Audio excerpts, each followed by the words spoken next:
Joe Tessitore, as always, with my partner, Jesse Palmer. Coach Saban may now have his name on this field behind us, but it's Coach DeBoer who has his fingerprints all over this program, and they look real good, especially with Jalen Milroe back at quarterback. Yeah, and buckle up at home, because we're about to watch one of the most dynamic and exciting players in all of college football. When Jalen Milroe is on the field, he is the best athlete on the field.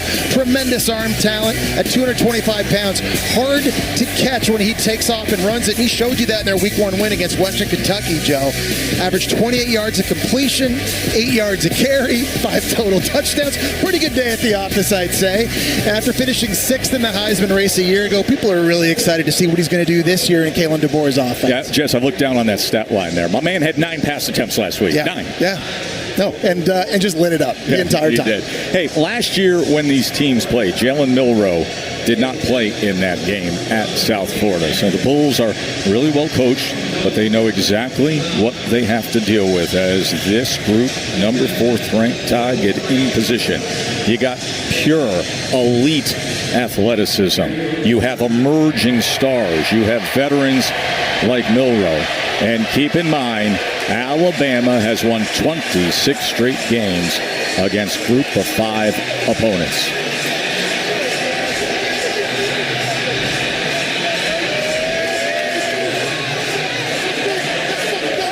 Coach DeBoer and the 4th-ranked Tide.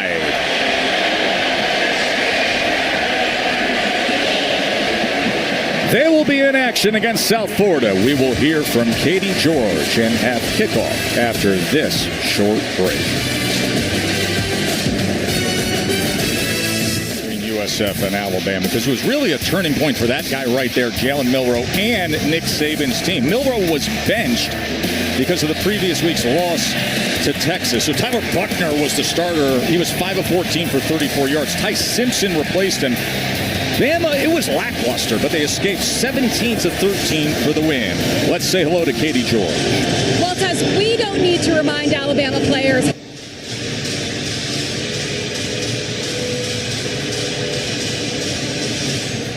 They feel like they can come in here and play with us because they did play with us a year ago. Now, he said, even though we won that game 17-3, it felt like a loss. He said they still have a bad taste in their mouth because of it, and tonight's the night, Tess, that they can right that wrong. It is indeed. Bama won the toss. They elected to defer. Connor Talty, the redshirt freshman from Chicago, will kick off. Kellen Joyner is hoping he gets the opportunity for a return. The first play on the newly named Saban Field at Bryant-Denny Stadium.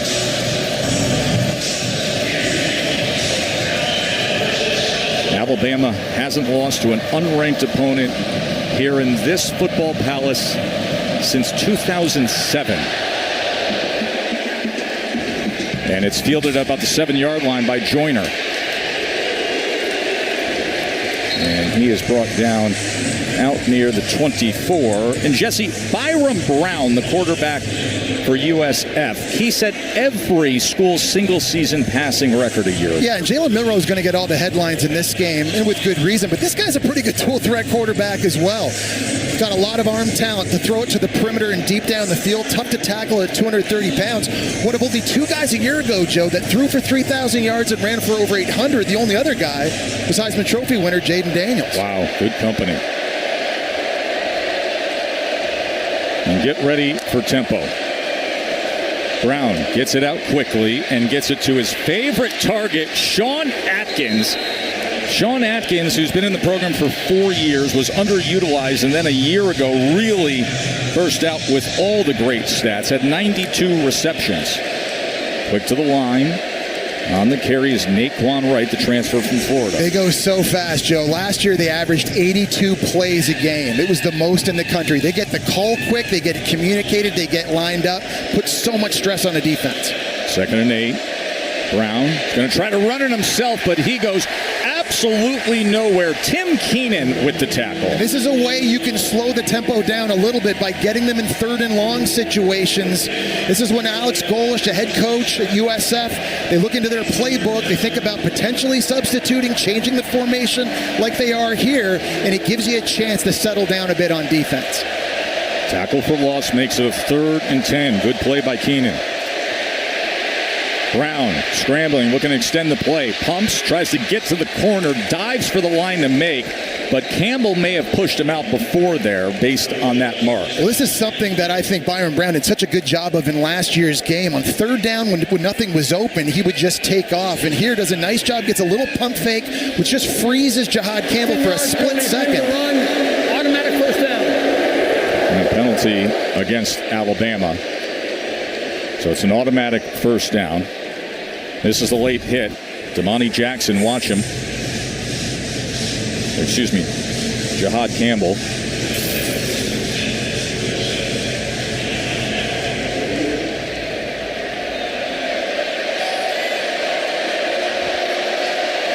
So with that, the ball crosses midfield to the Alabama 44. Brown, quarterback run. He is gobbled up after a gain of just 3. Deontay Lawson with the tackle. What USF wants to do is they want to count the box, and that time there were only 4 defenders close to the line of scrimmage. So that's an RPO for Brown, and it signals for him to keep the ball himself. Here's Wright, and Wright catches a seam and twists his way for extra yardage inside the 30-yard line. So a good opening drive for the Bulls. And a nice cutback there. That was just a zone designed to go to the right. He saw the backside open up. He put his foot in the ground and got north. 12-yard gain. Brown, look at the time he has as he gets it to the near side.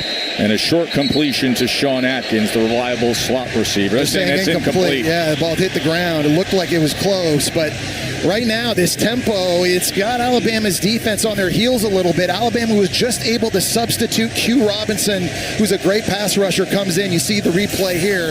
Ball definitely came out. But Alabama right now, between the run and the throw, they're having some issues on this opening drive.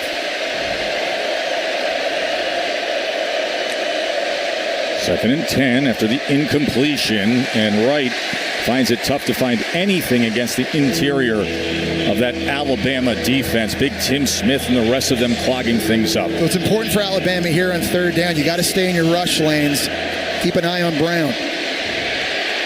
3rd and 8, and Brown gets free down to the 12-yard line, a first down for South Florida. Well, they just go zone read, and it was really quick. And Alabama actually had 2 defenders out to the left to defend that.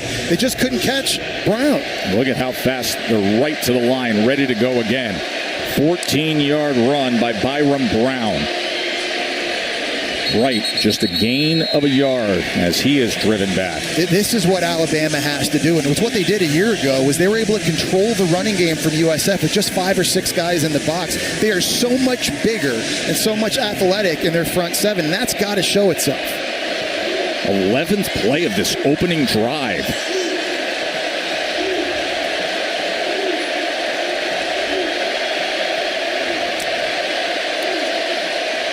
Play action. Brown threw slightly behind the intended target. Michael Brown-Stevens incomplete. It'll be 3rd down. You know, one thing that USF's receivers couldn't do a year ago was separate in the passing game against Alabama's secondary. But USF has some new faces out there. They got some bodies in the transfer portal. They think they're better at that position. And now here in a critical 3rd down in the red zone, somebody's got to be able to win for Alex Golesh and USF outside. There's Sean Atkins, the grad student, their most reliable pass catcher. But can he find separation on 3rd and 9? Naquan Wright, near side slot. Empty look for Brown for the moment before he shifts right back. Play clock down to 2. You rarely see that with the Bulls. Flags come in, as it looks like they were trying to get a timeout as well. Yeah, Alex Golesh went sprinting down the sideline to get a timeout called. Question is, did he get it called in time? False start. Offense under 65. 5-yard penalty. It remains 3rd down. It's Mike Lofton at center for USF. You'll just see him. Actually, it looked like the other 4 linemen before he did. I think he was the only guy that didn't have a false start. That's an everybody but. It backs it up to the Alabama 16-yard line. And get a first down at the 2-yard line, but they want 7. Brown with time on the slant. That was denied. It was Campbell getting in there and defending that pass. Byron Brown, very lucky this wasn't picked off because he was staring down his intended target the entire way, and Jahad Campbell just followed the eyes right to the football. If he was there a split second earlier, that had pick six written all over it. So far early in this game, Sean Atkins has been the guy that Byron Brown is trying to target. Lucky that one wasn't picked. John Cannon on for the 34-yard attempt. Was the starter all last season. 2 for 2 already this season. Hit his career long a week ago. And a successful opening drive for the South Florida Bulls. Coach Golish saying, way to go, 3-zip, South Florida. Was denied right at the end on third down. Jahad Campbell breaking that up. But it's a field goal lead for the pesky underdogs. Well, that's the new sign here in T-Town. Saban Field at Bryant-Denny Stadium as Coach and Miss Terry are sitting up high, just taking in the game. Look, he's got his roster sheet with him. Oh, yeah, you know that. He's always coaching. It never ends, does it? 3-0 South Florida on top of Alabama on a 13-play field goal cap drive to open up the game. Nico Gramatica from the Gramatica family kicking off. This is the message that Alex Golish delivered earlier. I'll remind you what I said last night, and I mean this from the bottom of my heart. You are not playing a logo. You guys understand me? You are playing a one-on-one battle in front of the man in front of you. Over and over and over again. One-on-one. And then you come right back. And then you come right back. And then you come right back. Not playing the logo. Don't worry about that script A. Just go out there and play ball. Yeah, and have that attack mentality, right? And that's what the offense did on that very first drive, going 13 plays, putting some points up. It's a really, really good start for USF playing here in this hostile environment. Yeah, you're not playing the logo, but you are playing maybe the most athletically gifted quarterback in the country, and there he is, number 4, Jalen Milroe. You are not wrong. And I don't care what logo he's wearing. Short pitch to Haynes. As Justice Haynes unable to turn the corner as he was upended there. That was Rucker. So we told you last year he didn't play the South Florida game. They got off to a choppy start offensively. Then they modified the playbook, and he becomes one of the best players in the country. Yeah, he just elevated his level of play. You think about games against Auburn and Georgia late, just the big throws he made in critical moments late in the season. And now that he's had an entire year under his belt, he just feels so much more confident. He's a better leader. Easily one of the most fun guys to watch in the sport, and USF did not get a taste of him a year ago. They're going to have their hands full here with number 4. Jeremy Bernard with a 3-yard reception, so makes for a 3rd and 7 for Milroe.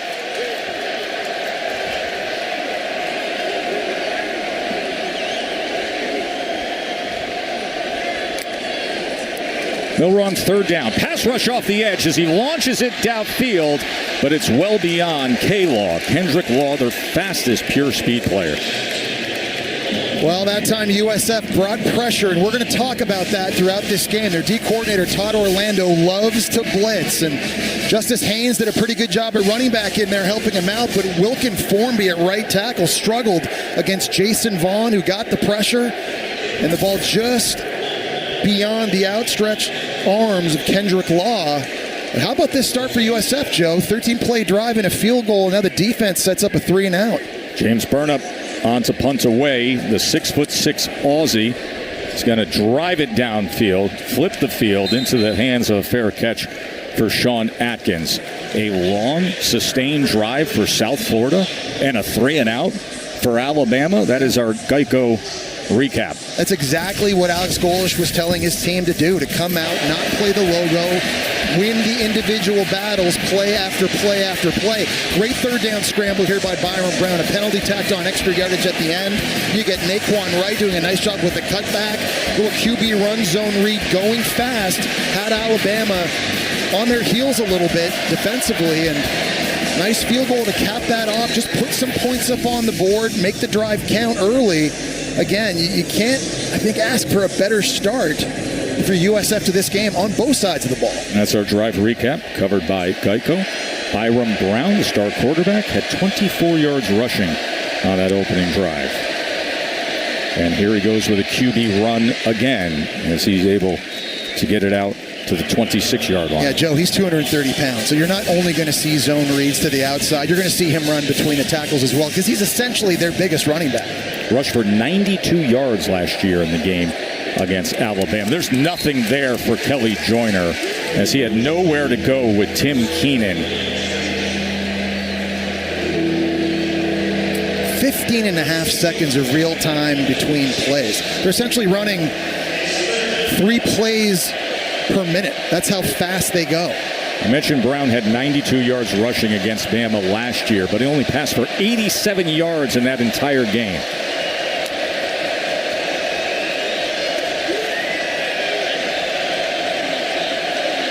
Remember the last time they got into a third and more than medium situation? They struggled with movement up at the line.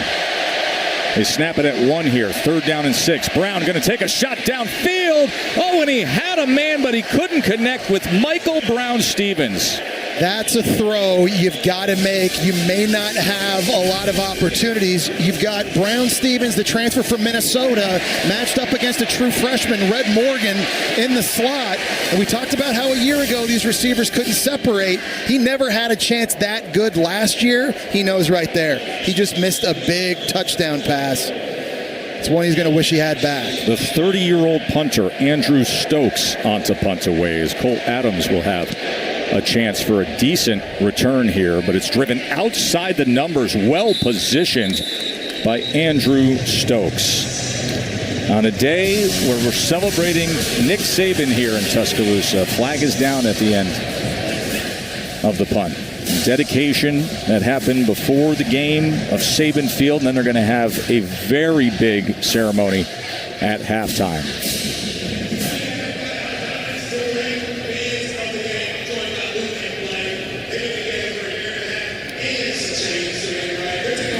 The Bama defense tightened up on that last series for sure.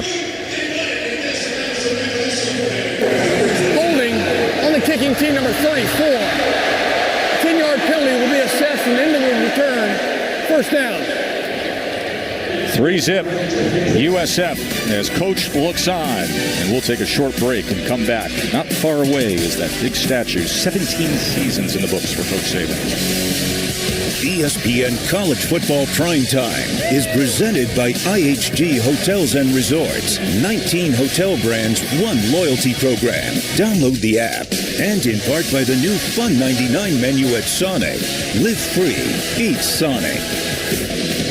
What a special day for Nick and Miss Terry and the entire family. Kristen and Nicholas and the kids, and the unveiling outside the dedication of Saban Field at Bryant-Denny Stadium. Then we'll come inside, and at halftime we're going to have so many former players and go through the history of the greatest to ever do it in this newly named field here at Bryant-Denny Stadium.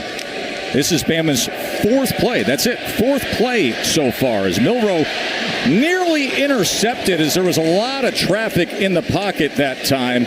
And Banks had a shot at it, and there's a change up to the offensive line, Katie. Yeah, Tess. Starting left tackle Caden Proctor remains sidelined with a shoulder injury he suffered last week during pregame warmups. Elijah Pritchett started in his place a week ago, but tonight Alabama slides Tyler Booker over from left guard to left tackle, and then Gino Vandermark is in at left guard. And Katie, Jaden Roberts, their right guard that time, got bull rushed by Bernard Gooden right into the quarterback. And you saw Jalen Milroe just walking around a little bit gingerly after. 2nd and 10 as he gets it to Williams, the star freshman, able to get a few yards back. But listen, we just are talking about the offensive line shuffle when you see a pocket collapse and then he's limping around after the play. And you're going up against a pressure defense, again, that likes to blitz. It's normally only a 4 or 5-man rush. It's the problem is where is it coming from? Is it a linebacker? Is it a nickel? Is it a safety? Is it a corner? They do such a good job of disguising the pressures. And in this game last year, the Bulls got 5 sacks against Alabama. This is a game you'd love to have Caden Proctor in, blocking the blind side of your QB.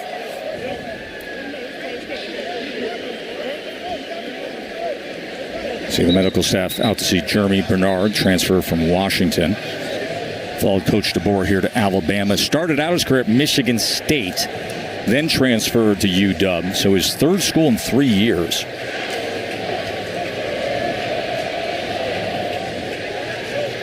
With the big move on the offensive line with Caden Proctor out.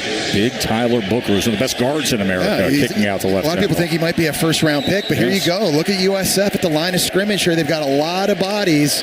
Who's coming and who's not? You see Alabama trying to point out and trying to communicate with center Parker Brailsford.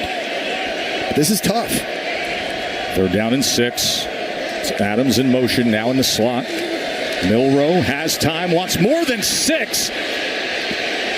And unable to connect with Ryan Williams, but the flag comes in as the coverage came from Brent Austin, and you see the speed and dynamic quality downfield of the true freshman. Yeah, it's Ryan Williams one-on-one. Joey has a chance to be a special player. Pass interference, defense number 20. 15-yard penalty from the previous spot. Includes an automatic first down. Yeah, the true freshman ran right by Paco Austin, the transfer from JMU. You see him at the bottom of the screen. Ryan Williams has a lot of speed, but Joe, he's so fluid. When you watch him run, when you watch him cut in and cut out of breaks, natural catcher of the football, and he's got the skill set why a lot of people think he's going to be the next great Alabama wide receiver. So 1st down, past midfield.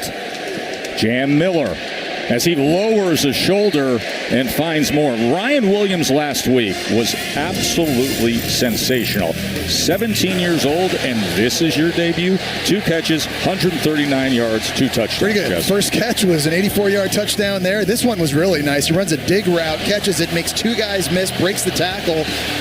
44-yard touchdown on that one. Quite the way for the 2-time Mr. Alabama in high school. The only ever to do that, by the way, in his very first game here in a Tide uniform. And people now just can't wait to see what this guy's going to do on a weekly basis. That was against Western Kentucky. They're sitting there saying, aren't you still supposed to be in high school? Can you please go back there right now? He actually is. He's only 17 years old. Reclassified. Milroe has that option and quickly gets it for a first down. I kind of like this idea, too, because we've seen Alabama and Milroe. They've taken 3 shots deep down the field already and kind of getting easier throws underneath. That time to Caleb Odom, the true freshman, just trying to help Jalen Milroe get into a little bit of a rhythm and get a little bit more comfortable against this pressure defense from USF. Todd Orlando, the veteran defensive coordinator. He's been a DC at 8 different major college football programs.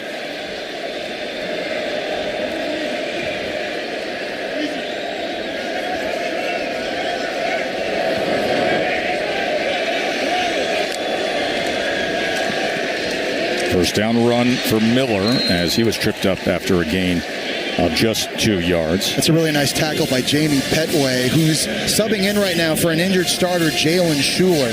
Jalen Schuler led the team in tackles a year ago and had an interception in week 1 against Bethune-Cookman, hurt his knee on that play. And you don't just miss his leadership, but I think his speed. I think he's one of the few guys in the front 7 that could catch Milroe. They come with Bernard around ends, and here he goes weaving his way and then fighting for extra yardage and an Alabama first down. Well-designed play, Jesse. Yeah, and a lot of misdirection because Milroe looks like he's going to keep it to the right side. The defense flows that way, and now you flip it back to the Washington transfer. And he shows you what he can do in the open field. So you can kind of feel Milroe getting into a bit of rhythm, and I think also Kalen DeBoer and offensive coordinator Nick Sheraton starting to do the same. Good kick out by Robbie Oots. 13 yards for Bernard.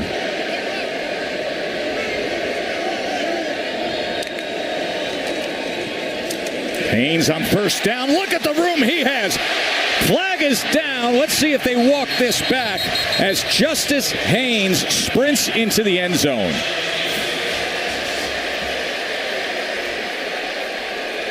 I think they might get Wilcom Formby at right tackle, who was trying to block Michael Williams. Looks like he got a bit of a push in the back.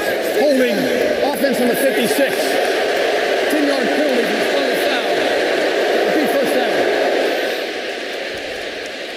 Well, they called that on Gino Vandemark, playing left guard. Yeah, there was a bit of a tuck there on the jersey of Jason Vaughn. He's out here. They could have called that on 2 people there. You see on the backside, that was Formby's blocking the back as well, and touchdown erased off the board. So the touchdown run called back. 1st and 17 after the penalty. Milroe Over the middle, he gets it complete. As Bernard makes up for it, it's 1st and goal, Alabama. Well, that time USF brought another blitz, and Alabama did a great job sliding out to the right to pick it up, give Milroe time, and there's Bernard over the middle of the field. Good, accurate throw. 1st and goal, Milroe tries to cut back, had to fight his way back towards the line of scrimmage. This is an area of the field where Milroe is just so dangerous with his legs. But you see Bernard doing a nice job, just finds the soft spot in the zone over the middle of the field. He gears down, gives Milroe a nice, easy target.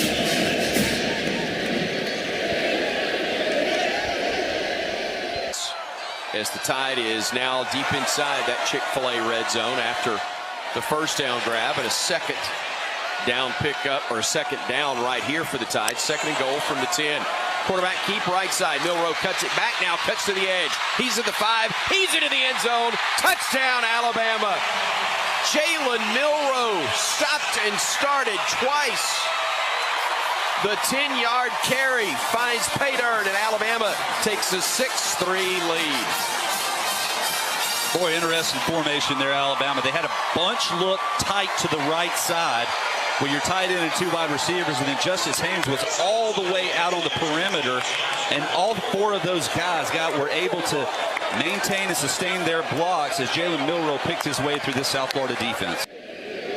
Alex Golesh knows what they're in store for. The challenge today to try to keep up with Milroe and the Tide, as Graham Nicholson puts through the extra point.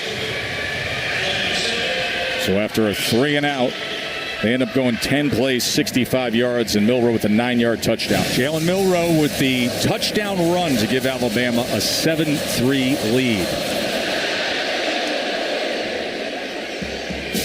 Jesse, I think some people sit back, they say, okay, Alex Golesh, the head coach at USF, why does he have some success against Alabama? Remember a couple of years ago, 2022, he was the offensive coordinator at Tennessee when they upset Alabama. This is essentially Tennessee's offense. Golesh was Josh Heupel's offensive coordinator at UCF, then 2 years at Tennessee. So the tempo, the spread formations, all those schemes, these should look very familiar to Alabama fans at home watching this. They've seen it before.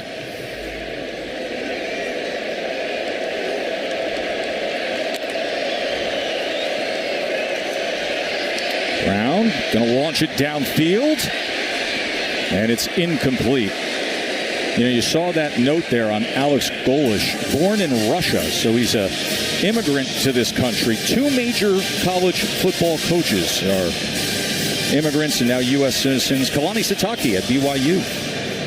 Of course, Tongan has been leading the program for BYU. They're going to go for it again. And that was overthrown beyond Brown-Stevens. Well, this is something that in this offense they like to do. They take a shot against a corner, and then they sub a brand new receiver in the game, and they go deep against the same guy who potentially is running out of gas. So aggressive in the pass game here on this drive. 3rd down and 10. Brown looking for options and has to go underneath to right, who goes for the sticks to make. We'll see where they mark this. But Jess, they run a guy off and then they run you right back. Yeah, and that's the thing. They're just literally putting so much stress on you. They put stress on you because they spread you out and force you to tackle in space. And they put stress on your secondary because they're taking deep shots all the time. So here's 4th down, 4th and short, inside their own 35-yard line. Golesh has his offense on the field. He's not even hesitating. 4th and less than 1 from their own 34. Watch that play clock. As you see Brown checking at the line. See if he gives a hard count here or not. And they couldn't get him to bite on it. So a timeout is going to be utilized by South Florida. Well, we could focus in a little more on Alex Golesh and the development of this program. This is a program that struggled in recent years, the success he had at Tennessee, and what's been the formula early on for some of the early success he's having with the Bulls? Well, I think really it's the attitude and the approach that he's giving them. And you saw earlier in the pregame speech, he just gives them a little bit of swagger. And we had a chance to talk to some of their players yesterday, and they said, he just makes us believe in ourselves that we're not going to be afraid of anybody. You take a look at USF's schedule this year, Bama, Miami, non-conference opponents. But after a 6-win improvement a year ago, and the way that he's recruiting with 19 starters back this season, there's a lot of reason to have positive vibes. And for this team to be confident, it starts with their second-year head coach. Yeah, I love the clip that we were able to play earlier today when he was in the locker room. He said, "You're not playing the logo. Don't worry about the script A." Now, you know that the message penetrated because when we talked to players this week, they were repeating that phrase back to us, Jesse. Yeah, and it's about winning the one-on-one matchups. Again, this is an offense and a defense. They know what they're up against coming in here to Nick Saban Field at Bryant-Denny Stadium, but nobody gave them a shot a year ago. I think that close game last season gave them a little bit more juice coming into this one as well. But they want to prove to people at home that, that wasn't a fluke. We're talented. We're a team that we think can win the American Conference.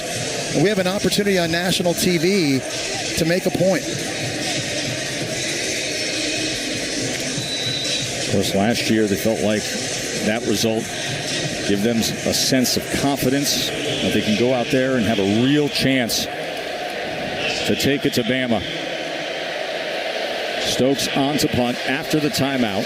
His second punt of the game. Mbakwe deep to return. He settles his feet at about the 30-yard line and then is driven back inside the 15, and a flag is down at 31.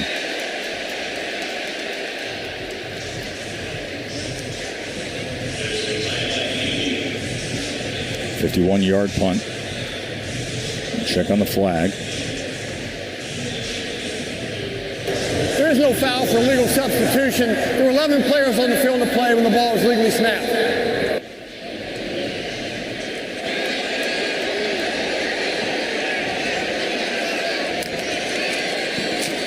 Milroe.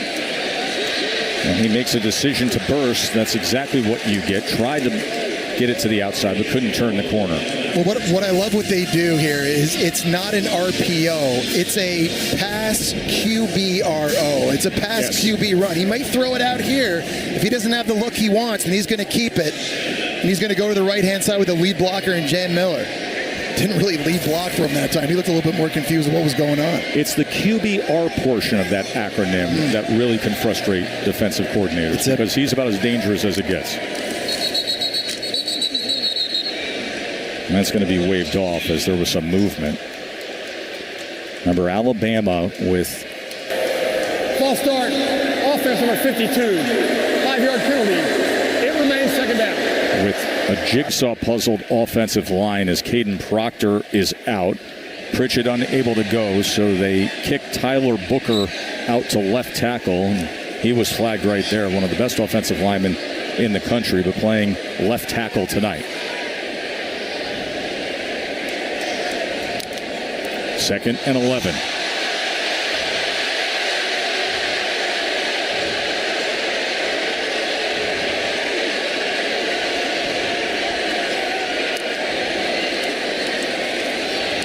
Milroe. Overthrow. Looked like a little bit of contact as Bernard was the intended target and Rucker had coverage. Well, I'll say this. USF has come out defensively and they've been aggressive. We've talked about the blitzing, but there's also a lot of press man coverage on the outside, and they're challenging these Alabama wide receivers to get behind them. That time, the Tennessee transfer, Deshaun Rucker, locked up in a one-on-one matchup and now forces 3rd and 11.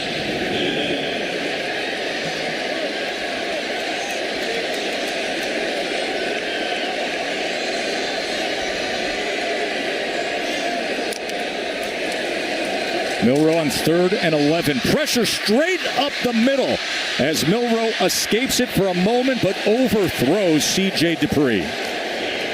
Pressure came from Mac Harris. And you're trying to fight speed with speed. That's what Todd Orlando, the D coordinator, is trying to do. Mac Harris is one of the fastest linebackers I think you'll see on tape.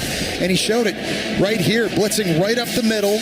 He's able to find a little bit of a crease, and it forces Jalen Milroe to just have to bring his eyes down for a second. Great job escaping. A bit of an errant throw over top of C.J. Dupree, and USF forces another punt. And Burnham skies this high into the Alabama night as the fair catch is hauled in at about the 37-yard line by Sean Atkins. Bama's second 3 and out already tonight, Jesse. Yeah, I think the pressures right now from USF is confusing Alabama up front a little bit, but they're getting in position where they can dial those up too. They're winning on first and second down, creating third and longs, and that's really where defensive coordinator Todd Orlando can go into his bag of tricks, and he's done a nice job mixing up the pressures, bringing them from different places. He's not showing the same pictures to Alabama over and over. Great opening scoring drive. 10 plays and 59 yards, and then back-to-back 3 and outs for USF. Keith, he can't find anything on the right side of that line. Justin Jefferson was the first to get to he completely shut that down, and they're trying to pull offensive linemen and bounce this thing to the outside, but he built a wall. 2nd and 10, Brown going to keep it himself. Uses the blocker well and keeps his footing and turns the corner. You see the smart play and the athleticism of Byram Brown. First down, Bulls. It's a zone read, and the fake inside sucks all those players from the Crimson Tide down inside, and then you see Brown. Nice patient running and also showing you the speed. 19-yard run by Byram Brown. First down pass attempt. And gets the crossing route complete for a first down to Sean Atkins. Had 92 catches a year ago. We saw the motion pre-snap, and that kind of flexed and stretched Alabama's defense horizontally, creating the space over the middle of the field to throw into. We're at the Alabama 33 all of a sudden. He is sacked. Brought down by Q Robinson. Q Robinson is a fifth-year senior, a guy who's waited his turn here at Alabama behind guys like Will Anderson, Dallas Turner, and Chris Braswell. And that time, they rush him from inside, and he's able to beat the left guard, Jack Wilty, on his way to the QB. Yeah, Braswell 8 sacks a year ago. Turner had 10 sacks, and now Q Robinson gets his chance, and he delivers there to force a 2nd and 17. Keith, nothing. Q Robinson again, that time. In this new Kane Womack swarm defense, they line up these very athletic pass rushers, sometimes just a yard off the ball, and they can move their linebackers around in different spots and use their speed to their advantage. This time they've got Robinson on the edge. They're 1 of 5 on third downs tonight. 3rd and 16 for the Bulls. They're going to go underneath to Atkins, and Atkins struggles to get free. It was Jefferson in there again, as well as Malachi Moore. Well, they've got a kicker in John Cannon, whose career long is a 53-yarder. He did it last week against Bethune-Cookman, but they're out of that range right now. So I think if you're Alex Golesh, you're sort of in that no-man land. I think they're going to think about just going for this. Second season at USF for Polish. We told you all the success he had a year ago just to get to the 6-win plateau and then win a bowl game, defeated Syracuse. They're going to send out Stokes to punt this ball away. Nose down, back rotation, looking for the pin outside the numbers. And Chad Kramer, who's the special teams coordinator, says he trusts Stokes in a spot like that, and he delivers for Coach.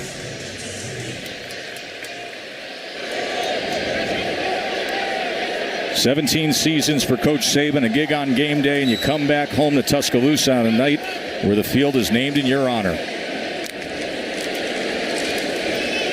Haynes goes ahead for 3.5 yards as he was tackled by Harris.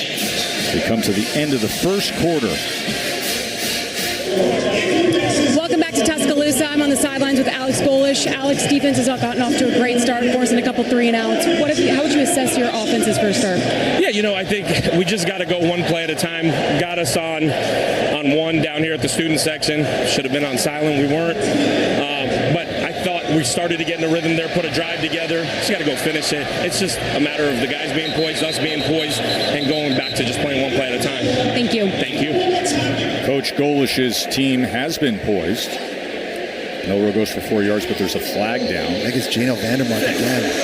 10-yard penalty from the previous spot. We saw him have a holding penalty last drive out, and he just did it again. Right now, just being a little bit too handsy at the point of attack. He's got called for it twice. And Jesse, this was a point of emphasis when we set up the night in terms of the left side of Alabama's offensive line. Caden Proctor, who's likely going to be a top 10 pick in the NFL draft. He's injured, he's out, so they have shifted things on that left side. Gino goes up to left guard. Tyler Booker kicks out to left tackle, and we've already seen a couple penalties. 2nd and 17.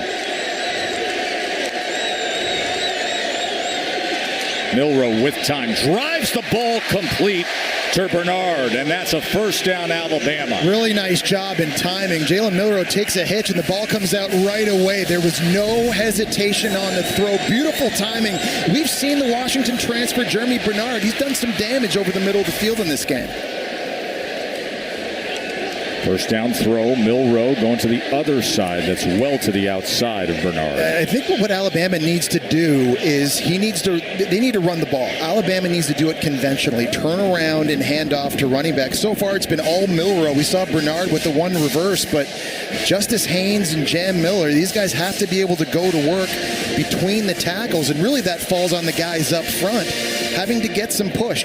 South Florida's going to blitz you, but you can gash it. With the talent they have at the running back position, look for them to be able to run the ball a bit more here as the game goes on. Miller only has 7 yards. Haynes only has 6 yards rushing. Milroe pressured, escapes, pass downfield as a flag is down. He gets it complete to Bernard, but I think they're going to walk this back based on what we saw. It seemed obvious it was holding. Offense number 55. 10-yard penalty to the previous spot. It's Decarius Hawthorne for South Florida working on the right side. You'll see against the tackle, Wilkin Formby, and he just gets beat inside and tries to hook the arm. And, man, right now, Alabama's O-line, they're getting whipped in pass protection and in run blocking. They're not playing by the rules, and it's just putting them in impossible down and distances for Kalen DeBoer in this offense. And Coach DeBoer's team, 5 penalties for 45 yards. The absence of Caden Proctor showing up.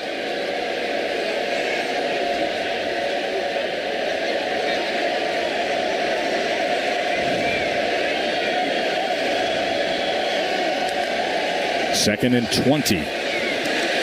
Milroe hit as he throws, and that goes incomplete as there was pressure off the edge, and Milroe is slow to get up as Banks was coming in on him, and that is the last thing that Alabama fans want to see, is a struggling Jalen Milroe physically. Well, this is exactly what USF did a year ago, right? They're bringing DBs. You're fighting speed with speed. You're fighting fire with fire, and look how they disguise it. Banks looked like he was going to be in coverage. He wasn't creeping toward the line of scrimmage. Nobody from the offensive line or a running back knew he was coming.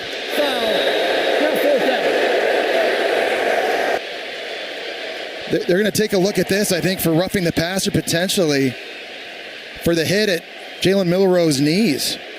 That easily could have been a roughing the passer call, I think. You saw Jalen Milroe was grabbing onto his leg after he got rid of the ball. That's what Kalen DeBoer wants. He's angry on the sideline.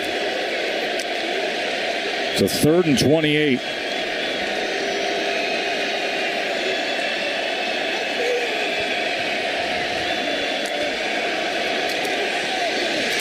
Milroe brought down again. Jason Vaughn with the sack.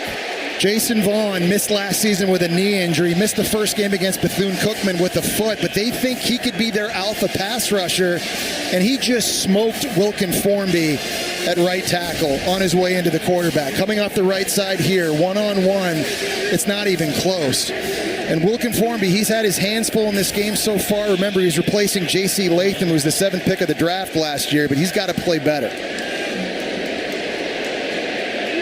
Atkins with the fair catch just beyond midfield.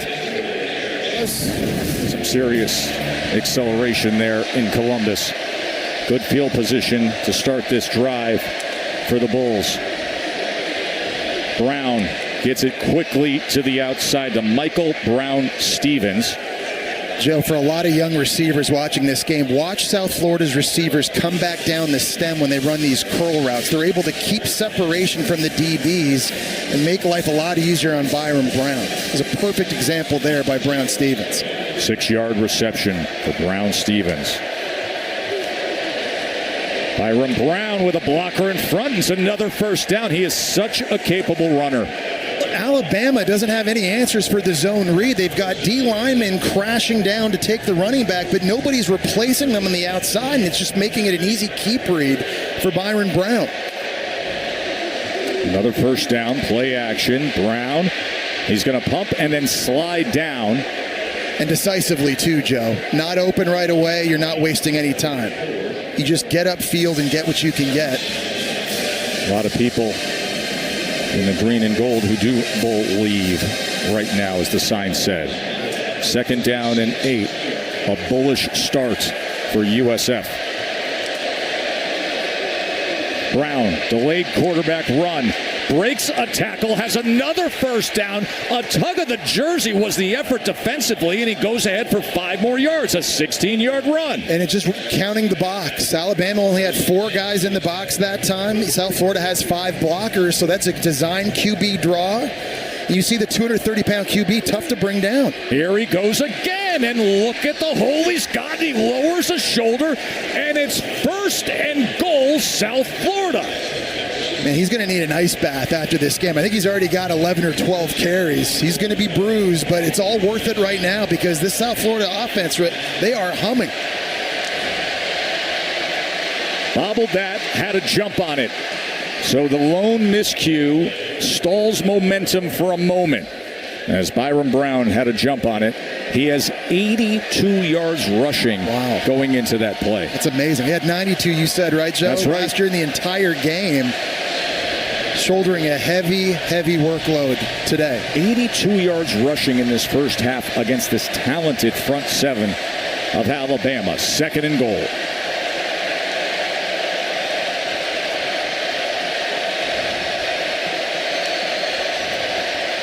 Brown weaving his way again. And that extra muscle down inside the 7-yard line. It'll be 3rd and goal from there. This is where it's the hardest to throw the ball to, Joe. Down in the red zone, the windows are tight, they're small, they close really quickly. So we were talking about this improved receiving group of USF who can separate and create a little bit of space to give Byron Brown an opportunity in this critical area of the field. 2nd straight drive for USF into Bama territory. Can they come up with points this time? Can they take the lead against number 4 Bama? 3rd and goal. Brown with time, but does he have an option? To the end zone, incomplete. He was looking for Singletary. He overthrows it.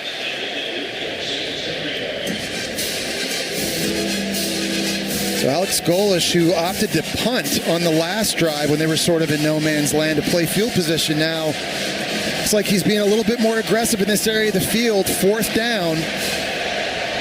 And now the field goal unit comes out. He thought about it long and hard.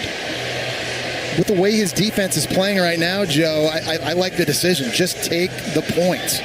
Right now, USF has 143 total yards, and they've held Bama to 75. And this 8-play drive, thanks to the wheels of Byron Brown, could be capped with a John Cannon short 25-yard field goal.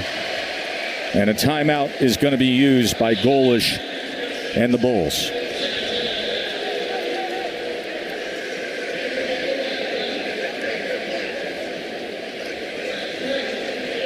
Byron Brown with 88 yards rushing. 88 yards rushing, over 7.3 a clip, and has them in position for a field goal attempt when we come back. Good-looking drive for South Florida. Now, Garrett Cates to snap, Ryan Bolduc to hold, and an opportunity for John Cannon to pull South Florida to within 1 of the 4th-ranked team in the country. 25-yard field goal attempt for Cannon.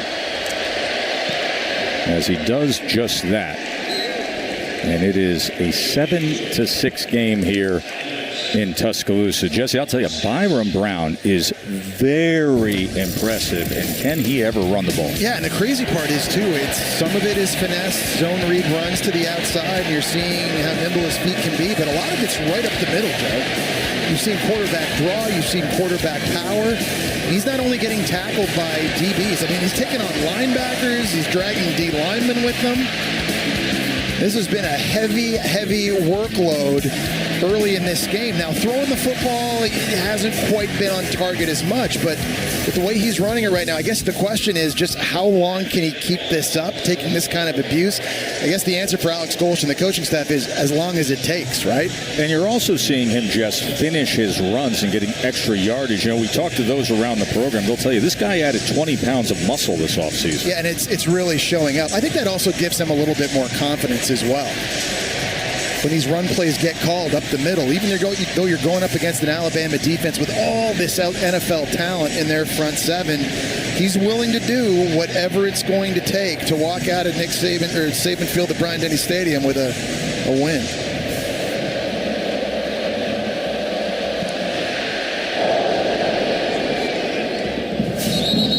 Katie?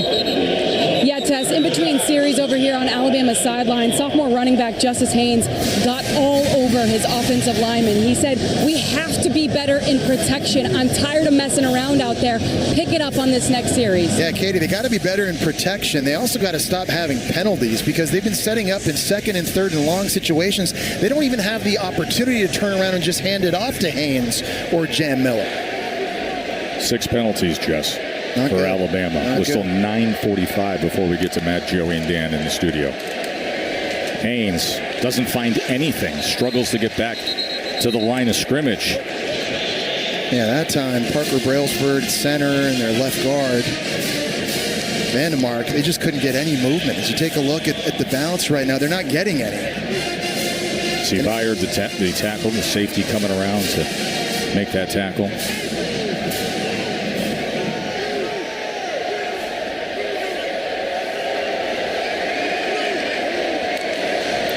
Milroe on second down, looks right, shifts back left, going to launch it downfield as the flag is down. As he gets it into the hands of Kobe Prentice with coverage draped all over him by Ward. And a flag is down at the end of the play as well. So there's a flag at one 20-yard line and the other 20-yard line. I'm not going to believe this, Joe, but I think it might be the right tackle, Wilkin Formby. Oh, boy. The struggles of this offensive line early on.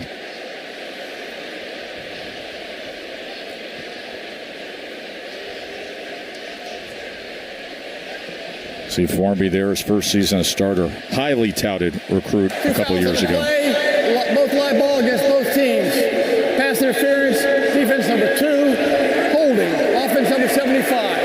Those fouls all set, we'll repeat the down. I think at this point, if you're Alabama and you're Kalen DeBoer, you've got to start tweaking your protections to help out the right tackle. You see him right here, 75, and he's working one-on-one against Decarius Hawthorne again. On the other side, here's the pass interference down the field by Tavin Ward.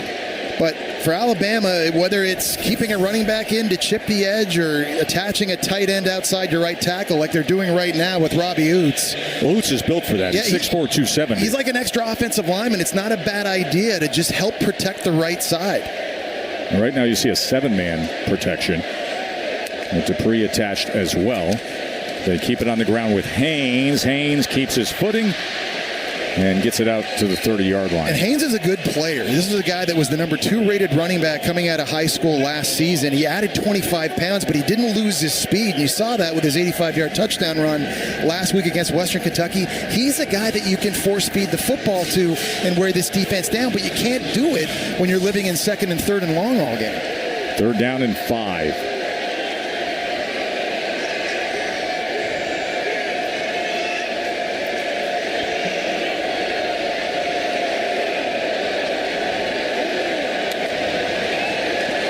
Milroe, pressured, steps up in the pocket, quickly gets it out and gets it complete to C.J. Dupree for a tied first down. They were screaming off the edge again. That time Tyler Booker was struggling out at left tackle. And it forced Jalen Milroe to just have to step up a bit. The pressure's coming this way. He's going to step up, but he keeps his eye focused downfield, and that's critical on this one. I think that Jalen Milroe from a year ago would have just taken off and run. This time, he's able to spot his tight end out on the left side. Gets an easy completion to Dupree. And it's because he can. But if you want to evolve, you'll also have that option. But he's good enough to always do that with his legs. Short pitch to Haynes into the boundary, and he is undercut.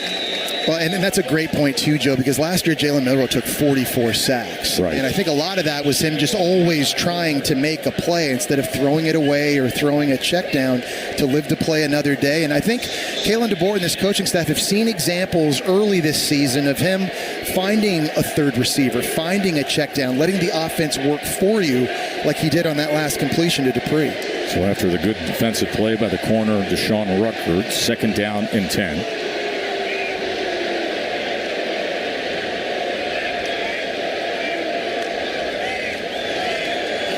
Milroe. Easy pitch and catch with Prentice, and a first down, Alabama past midfield to the 40-yard line. I love the play call because they're moving the launch point now for Jalen Milroe and getting him outside. He also had a defender bearing down on him. He did a really nice job of just quickly getting his feet underneath him to help deliver this throw. You're going to see Milroe after the fake. He's going to roll out to his right. Prentice working the sideline. See right here? Just kind of a little bit of a pitter-patter just to get his feet underneath him to help deliver that. Prentice does a nice job coming back to the ball. 18-yard reception for Prentice. Quickly gets it to Bernard. And Bernard, look at him weave upfield and spin for 8.5 yards, tackled by Harris. Yeah, and a good idea too, right? With all these blitzes that they've been seeing in the game, let's just get away from the middle of the field, spit it outside quickly, and let our athletes go to work in space.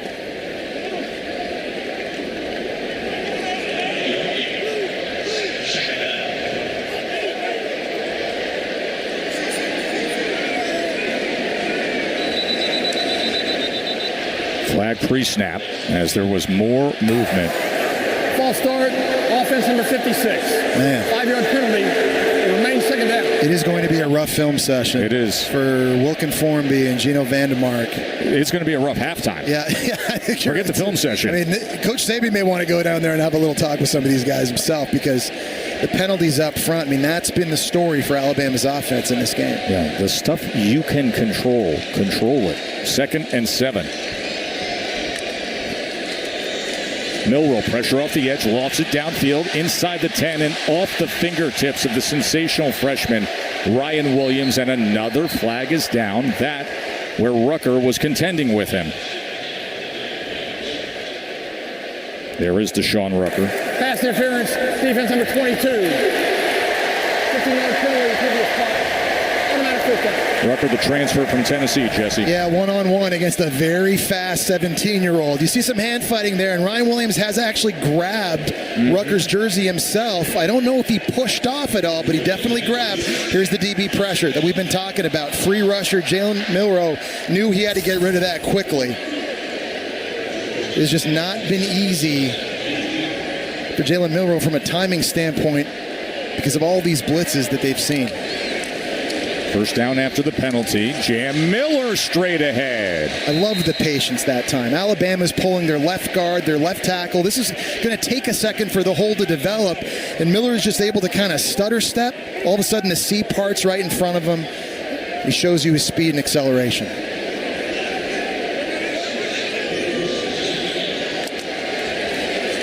Second and 4.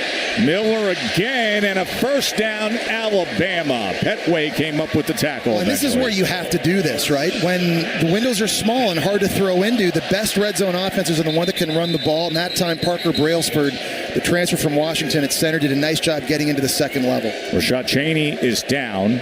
The big run-plugging defensive tackle, the veteran who was at Minnesota, then transferred to USF. So we'll take a short break under 5 minutes to go before halftime. Here's Jam Miller. And Miller fights his way inside the 5-yard line. This Alabama offensive line is starting to assert themselves a little bit. They're getting a lot more push, and they're working their double teams, and guys are peeling off and getting up to the linebacker level. Shotgun to Milroe. Milroe, 3rd down and 4 from the USF 5-yard line. Alabama up by a point. Milroe gets a snap, steps back in the pocket, stays on his feet. Milroe to the 5. Milroe to the end zone. Touchdown, Alabama. Jalen Milroe with a 5-yard touchdown rush, and the Crimson Tide build the lead to 13-6 over USF with 3:28 remaining in the second quarter. Boy, and I tell you what, I don't think this play with most quarterbacks is going to result in a touchdown. They brought pressure, wholesale, cover zero, man-to-man on the outside. It was a design quarterback draw, I believe, and somehow or another he was able to maintain his balance in the contact he was experiencing and break free for the touchdown. There are times you watch him do his thing, and you sit around and you say, man, the best running back out here in T-Town, you got some good ones, but the way this guy runs, my oh my, Jess. Well, USF brought a zero blitz pressure, and Justice Haynes at running back got a piece of Jamie Petway at linebacker coming up the middle. Right here, there was one guy free. He was Tawfiq Bayard, but he just couldn't get it done in the backfield. He's the guy that needed to make the tackle. Jalen Milroe just too quick and too strong. His balance, his strength, his explosiveness. And Schuler says, I wish I was out there. Milroe's good, folks. Jalen Milroe's 2nd touchdown of the night. Has everybody back at the Ainsworth in Manhattan breathing a little easier as they watch along. That was an old neighborhood haunt of mine living in the Flatiron. And that's the Bama watch party in New York, 14-6. Hey, tomorrow on ABC, you got an American in the finals of the U.S. Open, the men's championship. Taylor Fritz takes on the #1 seed, the Italian, Yannick Sinner. Coverage begins with the men's preview show at 1 p.m. You and I were watching Sabalenka today. Oh, she is unbelievable. Unbelievable. But great run by Pegula. Phenomenal. Great run by Jesse. Tremendous run by her. Sabalenka is just, her ground game from the baseline is just incredible. Passing shots, forehand, backhand side. Mixing it with a little college football today. No doubt. Let's talk about the Manhattan bar scene and the restaurants. The U.S. Open this week. Naquan Wright can't find anything. Via della Pace, that is the spot for the Italian tennis players, my friend. I like it. This is a big drive here for Alabama's defense. About 3 minutes and 20 seconds left, but they've got 3 timeouts. If they can get off the field quickly, give it back to Jalen Milroe, they've got a chance to march the field, score points before receiving first in the 3rd quarter. Here's Naquan Wright as he's tackled by Rousseau. So here, if you're Alabama now, you've got to stay in your pass rush lanes. You have to have integrity with Byron Brown. He's proven on 3rd down that he's going to take off. If a guy's not open right away, he's gone. Alabama, they really have to just build a wall, create that fence around him, and keep him in. See the intensity in the eyes of Rousseau? Pressure on Brown. That's incomplete. It was good coverage that time by Malachi Moore against Peyton Singletary. How about Malachi Moore, a 5th-year senior, started in Alabama as a true freshman. They move him to strong safety this year, a position Caleb Downs played a season ago. And that's exactly what Alabama's defense needed to do. Not a lot of time came off the clock. 2 minutes and 40 seconds to go now. All 3 timeouts. New rule in college football this year. There's also the 2-minute timeout. So there's tons of time here for Jalen Milroe in this offense to score points. Well, and Alabama's lucky that Moore passed on the NFL draft. And Stokes drives this outside the numbers. Or Adams fields it. Katie? You know, Tess, Malachi Moore, great safety, even better person. He's using his NIL earnings to pay for his younger brother, Aiden's college tuition here at the University of Alabama.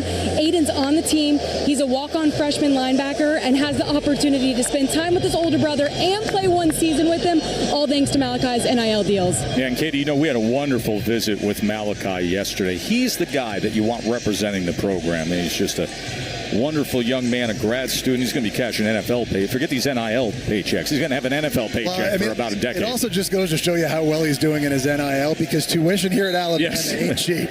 No, admission has become very selective as the years have gone on, and that's thanks to the guy who's going to be honored at halftime with the dedication of this field.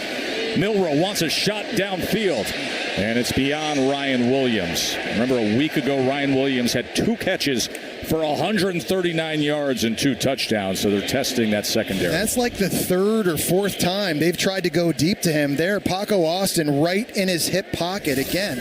South Florida man coverage, pressing, and they've got their corners on islands one-on-one with a very gifted and talented 17-year-old wide receiver who should still be in high school, by the way. But on the back end, so far, USF's done a pretty good job. Our rules expert, Matt Austin, longtime SEC official, said that could have been PI'd there. Here's Milroe. Utilizing the blocks, Jalen Milroe. Good luck catching him. Roll Tide. Flag is down way back. We'll see about that. But the explosiveness of Jalen Milroe caught that seam and danced, my friends.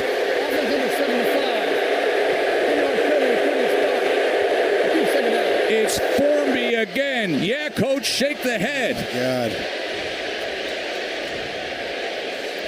There's a bit of a face mask against Jason Vaughn. He also grabbed his jersey right here. It's pretty straightforward. Just has his hands up in his face and just tugs on the jersey a little bit too long there, and it's just too obvious. Time and time again, I mean, the coaching staff for Alabama right now just cannot believe it. And in an opportunity to take another 7 points, pad the lead, and then get a chance to double that going in the 3rd quarter, it's the 4th O-line holding and the 3rd enforced. The penalties have got to stop. That shot of Coach Saban with the arms folded. We've seen that through the years. He's not coaching the game. He's about to be honored, but we know what that look is. So it comes all the way back. Haynes. He's going to be tackled for a loss against this aggressive defense as Hawthorne makes the tackle. Remember, one of the big stories heading into this game, Caden Proctor injured, the star left tackle. So they decided to take Tyler Booker, shift him out to left tackle, bring up Gino Vandermark, and the penalties have been plentiful. There is the big Proctor who can't play due to the injury.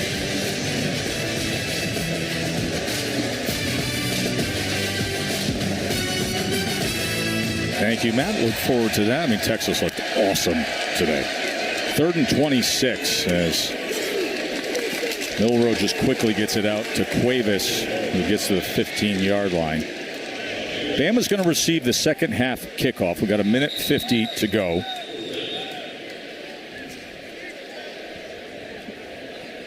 And we have a South Florida player, I believe it's Tavin Ward, who is reaching for his shoulder, so the medical staff is out to see him.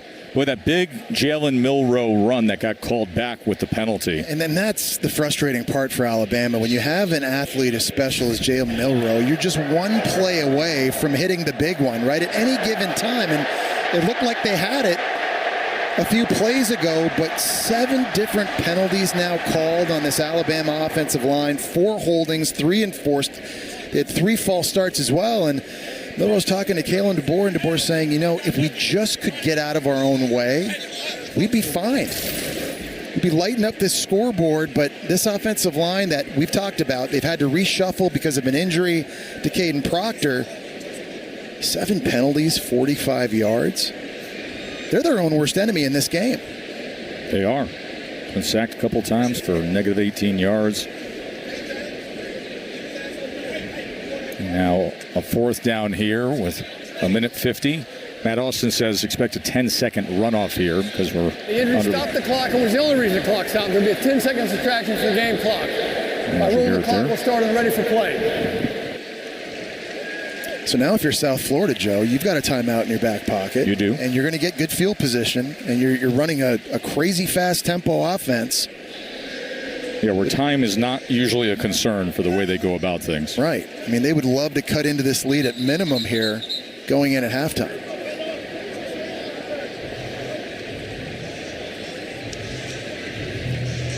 Caden Proctor, 6'7", 369 pounds. The big-time NFL prospect who's dealing with the injured shoulder and out of action at left tackle for Bama. So Burnip on to punt with his heels on the 1-yard line. Could be great field position for South Florida.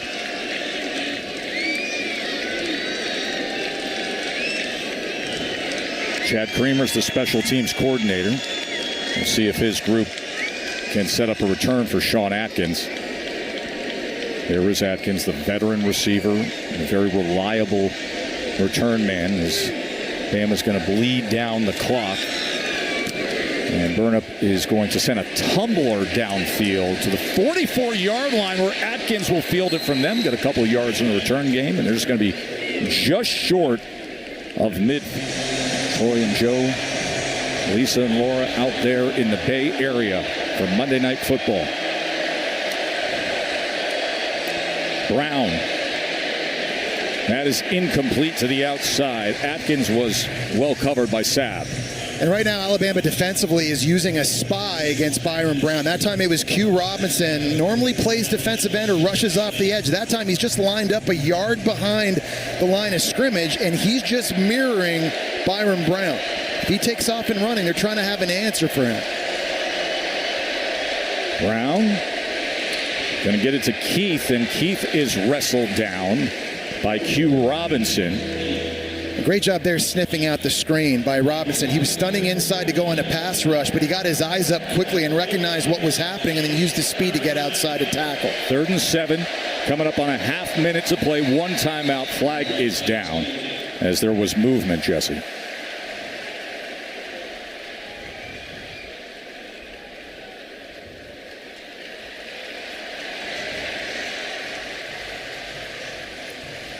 You can expect another 10 seconds to run off that clock based on this. But he can use his timeout to prevent the 10-second runoff. He does have that at his disposal, which you'd want to do here in this 2-minute type situation. South Florida's just 1 of 8 on 3rd downs in this first half. Full start, offense number 62, 5-yard penalty, and then 3rd down. Alabama will take a timeout to avoid the 10-second subtraction. I think he meant to say USF. Start when the ball is legally snapped.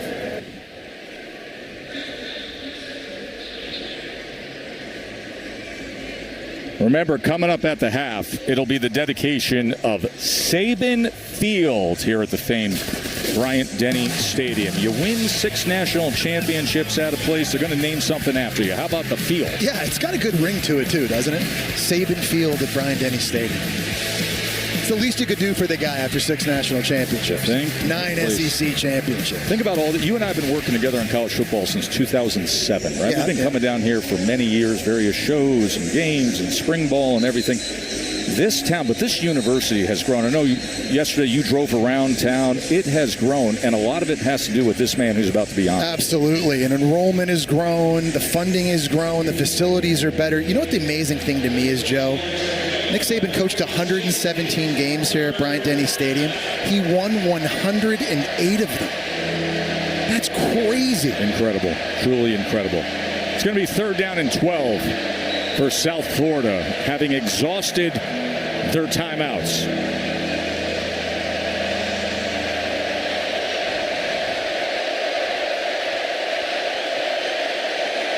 Byron Brown, 4-man rush against Brown. Goes with a shallow cross underneath and forced out of bounds is Josh Porter, the true freshman. Well, good awareness by the true freshman, Porter, to get out of bounds, right? Not turn it up, try to make something happen, be a hero, make a dude miss, see if I can score and be on Sports Center.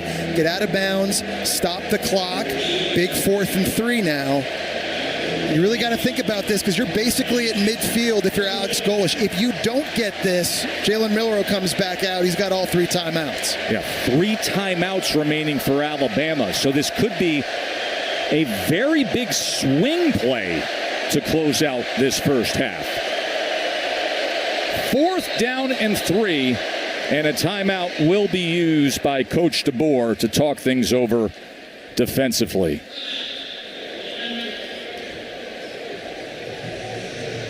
Coach DeBoer, of course, the great run at Washington. List there, and it doesn't even go back to when he was NAIA head coach, winning 3 national titles at Sioux Falls. When Nick Saban took this job, this guy was coaching at Sioux Falls College, NAIA, and he has been on an unbelievable ascent as a quarterback developer, a play caller, then a head coach at Fresno State, Washington State, and now here at the ultimate blue blood, Alabama. So off the Alabama timeout, 4th down and 3. tighter formation for Byron Brown on 4th and 3. I wonder if they're just trying to see if they can get Alabama to jump off sides. They did this earlier. It didn't work out. Didn't work out.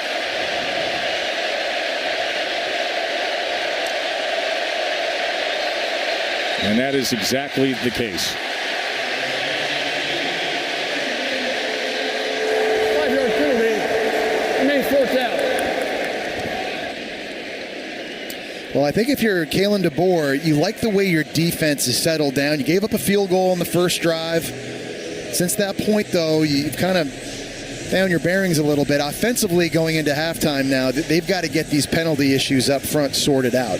If they can do that, they can be up and down the field.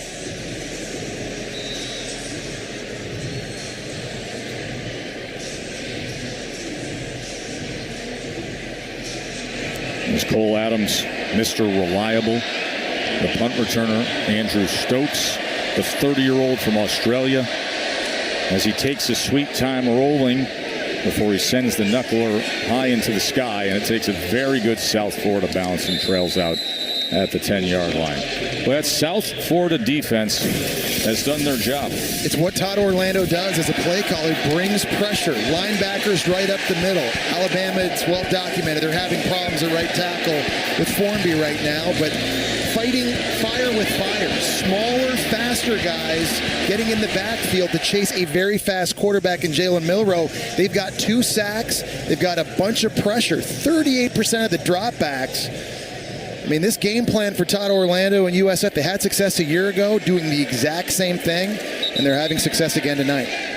Bama's going to take a knee. They're going to receive the second half kickoff.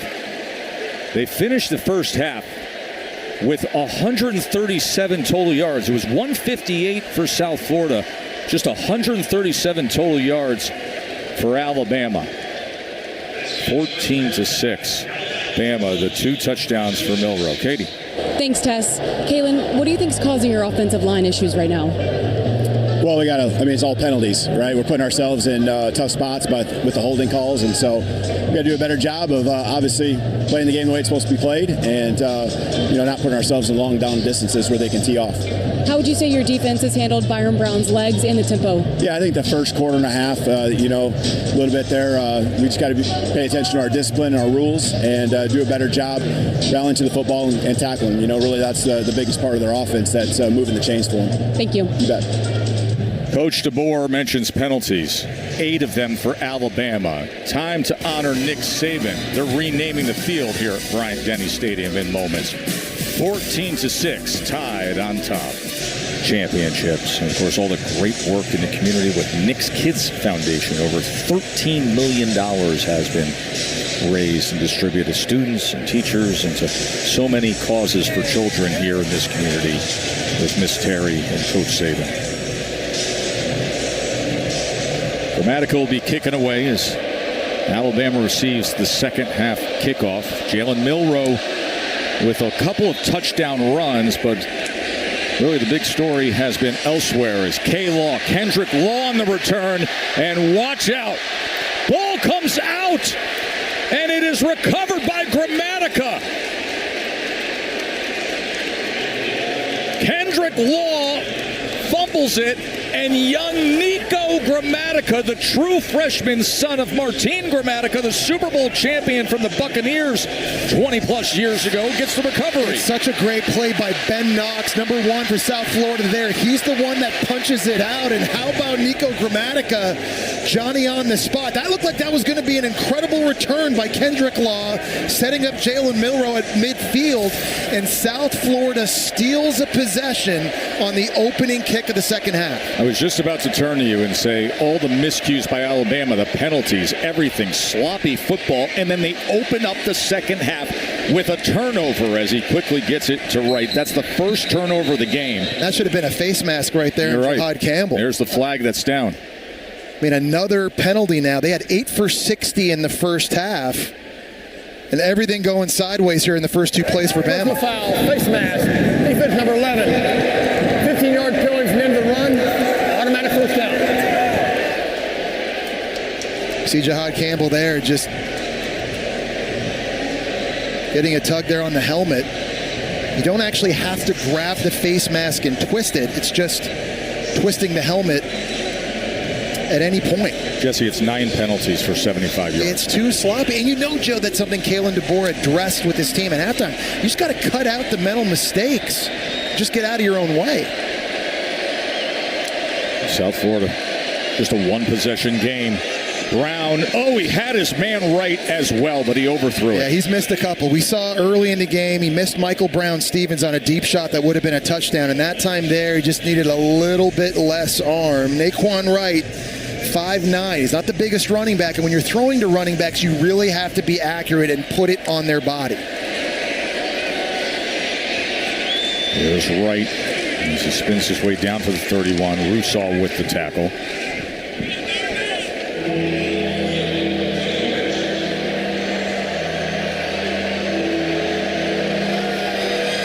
They need some noise. They need some rally here.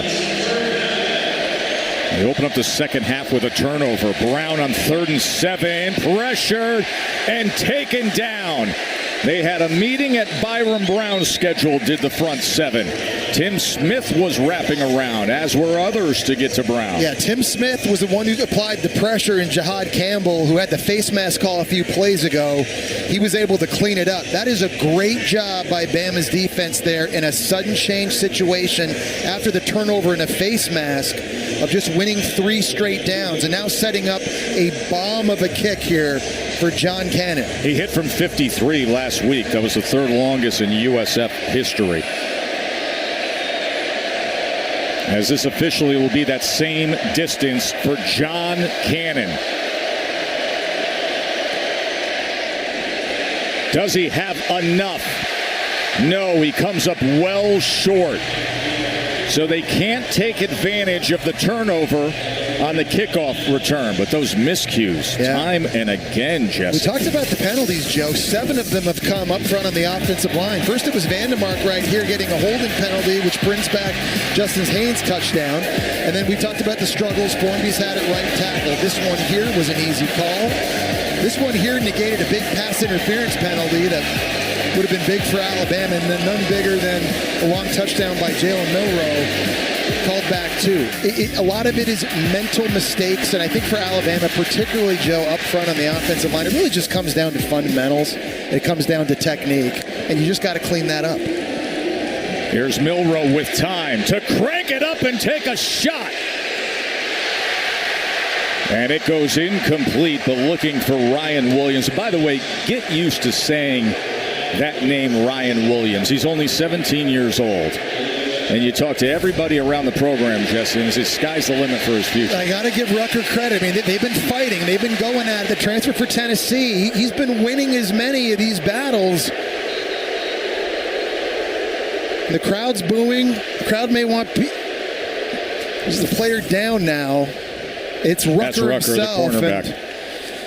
That's why you're hearing the displeasure from the Alabama. It's interesting. Listen, if you go back and you watch the tape from last week, Ryan Williams, he had 2 catches for 139 yards, 2 incredible touchdowns. I mean, just a dynamic game changer. Yesterday, we're sitting around over at the Alabama offices. Malachi Moore, who's one of the veteran guys, he's seen them all come through here through the years. And we turn to Malachi, we go, all right, how good is the young kid?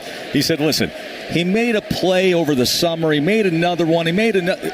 Then you start realizing that's who he is. He's going to be something special. Devontae Smith, Amari Cooper, Calvin Ridley, Jerry Jeudy, Jalen Waddle, the list goes on and on and on. The echelon of great Bama receivers is finite.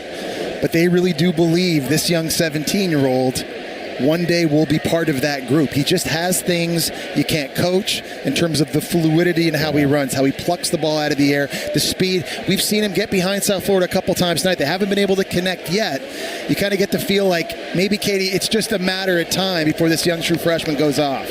Yeah, I think he's such an exciting player. But you guys, I was speaking with Alex Golish as he came out of the locker room, and he told me he thinks his defense has done a phenomenal job this far. He said, we're affecting the quarterback, we're stopping the run, but we got to be able to get off the field on 3rd down. And then offensively, he said, we're moving the ball well in spurts, but he told his guys, somebody's got to make a play. Don't press, don't try to be extraordinary, but somebody's got to make a big play. It'll be 2nd and 10. After that went incomplete. See Justice Haynes in the backfield with Milroe.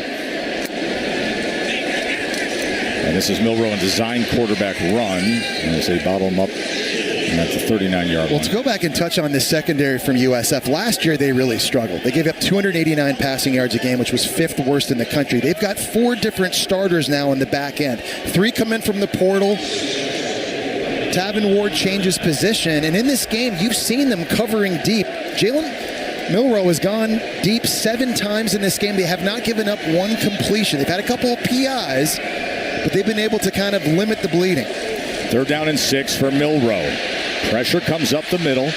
He backs all the way up inside the 20 and is taken down there by Mac Harris. Another big play from Harris. Well, there's a huge stunt up front. Lots of movement by USF. And this is a place that I think Jalen Milroe has to get better. He has to know when the play is over and how to throw this thing away. You've got Rico Watson's going to be looping in, Mac Harris flying downhill, and there's just nowhere to go with Jalen Milroe with this football. And right now, either you break contain, throw that thing out of bounds across the line of scrimmage. You just can't keep taking negative plays like that. Todd Orlando's defense has 3 sacks against Bama. Burnham with the punt. Atkins with a poison call. Look at this bounce it takes for South Florida. A big sack moments ago by Mac Harris, and because of it, South Florida is going to have prime field position again. A 1-possession game against the number 4 team in the country here. Milroe did not even play in that game. This team was focused, seemingly wired the right way this week, ready to take on this challenge of a confident group from South Florida, but the miscues, the penalties, the sloppiness, and thus a 1-possession game. And Byron Brown, as he is driven down by Tim Smith. And there's this misconception that because USF goes fast and they spread you out, they're an air raid offense. They're not. They actually run the ball 46% of the time, and they do it with 4 guys. They got a 3-man rotation at running back, and Byron Brown already 14 carries. Here's Brown. And he's trying to throw back to Kelly Joyner, but that was incomplete. It'll be 3rd and 9. You know, screens like that and quick bubbles to the outside really for them, I think, are an extension of their run game, too. It's going to be hard to just line up and go between the tackles. So here's a moment for Alabama on 3rd down. Quay Rusaw, number 4, is a guy that really emerged last week against Western Kentucky. He's a guy that has a lot of bend and freak athleticism coming off the edge to the right-hand side. Former 5-star recruit. 3rd down and 9. And incomplete as Joyner could not corral it out of the backfield. They're 1 of 11 on 3rd downs as USF. And again, Joe, it's a throw you've got to make if you're Brown, because you've got your running back one-on-one against a 280-pound defensive end, LT Overton. If you just put that on his face mask, let him catch it and advance it, it's going to be a 1st down. There's a zone blitz and Overton's dropping out. I think I've counted 3 big misses so far by Byron Brown in this game. Throws you'd like to have back, but you don't get those chances often against a defense as good as Alabama. It's the 4th time, Jesse, that South Florida has had a 3-and-out as Stokes punts it away. Penalties down at the 46-yard line as this goes into the end zone. We'll check on the penalty flag there. Jalen Milroe with 2 touchdown runs tonight. Got 10 completions for 100 yards, but he's been sacked 3 times.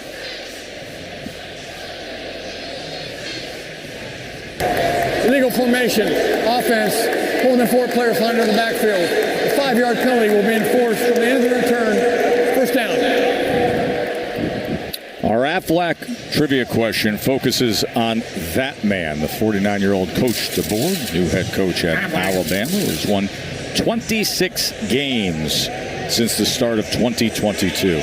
Where do you think that ranks among major college football coaches? 26 wins since the start of the 2022 season for Coach DeBoer. I mean, we know the guy in Athens has won a lot. Right? He's won a lot. Kirby Smart's won a lot of games in that time. The former guy here's won a lot. Former guy here's won a lot. Guy up in Columbus has won a lot. There's Milroe back to business. Jam Miller. I'll tell you, they're struggling to run the ball, is Bama. The Aflac trivia answer, you knew it. Kirby Smart had 29 wins. So, DeBoer, Jesse? Yeah, second. Behind Kirby Smart. That's right. So average yards per rush. Bama's under a yard per rush. 2nd and 9. Miller. Ball came out. Ball is out. And South Florida looks to have recovered it. It was Mac Harris at linebacker screaming sideline to sideline. And they got it. Wow. Tevin Ward is on top of it. Mac Harris has had such a monster game for the Bulls defensively. We've seen him blitzing, getting pressure on Jalen Milroe. We talked about the speed he has, chasing Jam Miller down, knocking this ball free.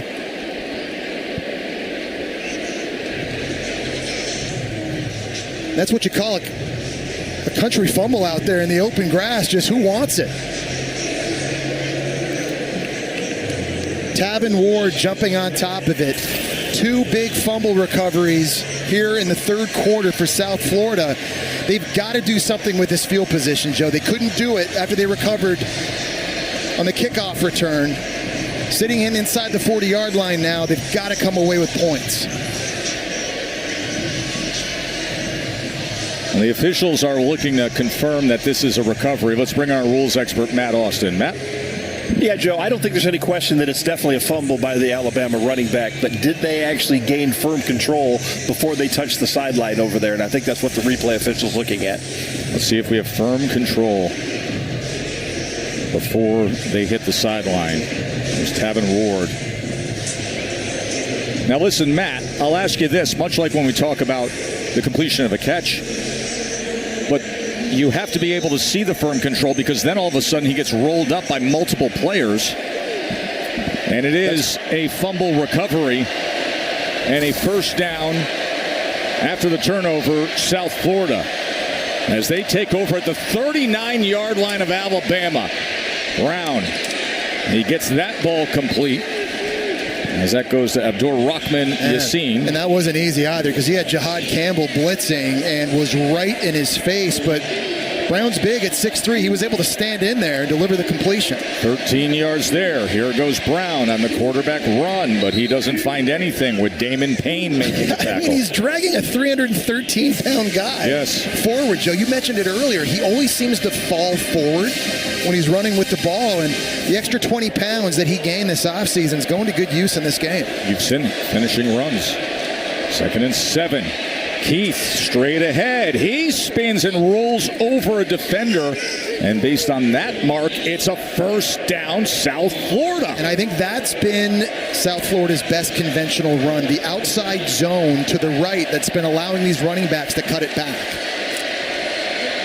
Brown cuts back himself and drives inside the 5. It is 1st and goal, South Florida, trailing by only 8. Like, he's one-on-one with one of the best linebackers in the country in Deontay Lawson, and he shakes him.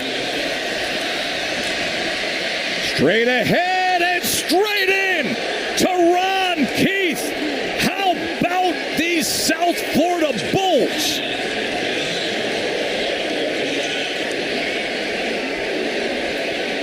A fumble recovery by Ward, leading to an offense that's going out there and pushing Bama's defense around all of a sudden. And the offense is staying on the field to try to tie this game. Alex Golish said, you don't worry about the logo you're playing.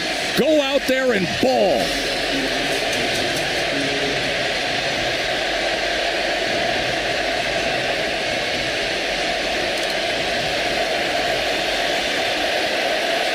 To tie the game.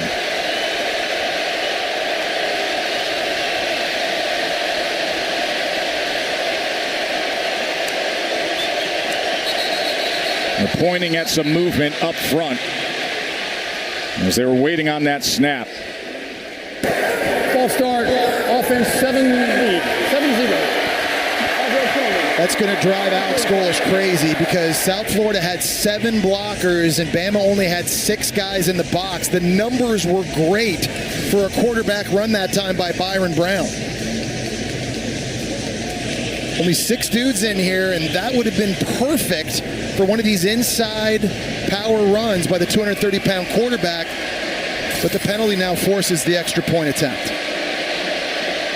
A team that came into this game a 31-point underdog, has a 1-point margin against number 4 Alabama here in this rugged third quarter where they have forced 2 turnovers. Started on the kickoff return, setting the tone early. They weren't able to come away with any points there. This was the false start moments ago when they tried to tie the game. Just a little bit of a bob there. They settle for the extra point. It is 14-13 here in T-Town. These fans are shocked on a day when the number 5 team in the country lost at home. Notre Dame was upset by Northern Illinois, and now here is South Florida.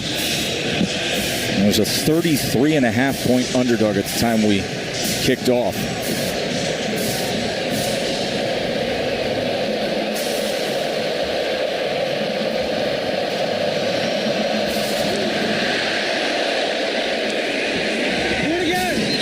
Jesse, our college football rankings are brought to you by Verbo. Yeah, and we saw some other close ones earlier. Penn State had their hands full with Bowling Green earlier today. We saw Kansas State. Tulane gave them all they wanted. Kansas State barely escaped that as well. And just when you think you got it all figured out in week 2, Joe, chaos just looms large. And confidence grows the deeper you get into a game like this. You saw Byron Brown huddled off to the side. He has 102 rushing yards against this talented Alabama defense. And now Jalen Milroe in the Tide offense.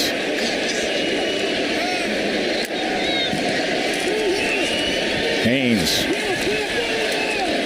He is tackled at the 28-yard line. I tell you, forget about penalties. If you're Alabama right now, you just got to hold on to the football. 2 fumbles here already in the third quarter. Ball security has got to be at a premium. Again, Joe, it just goes back to fundamentals, right? It's doing all the things pre-snap, eliminating the penalties, eliminating the miscues. But again, they're just getting in their own way.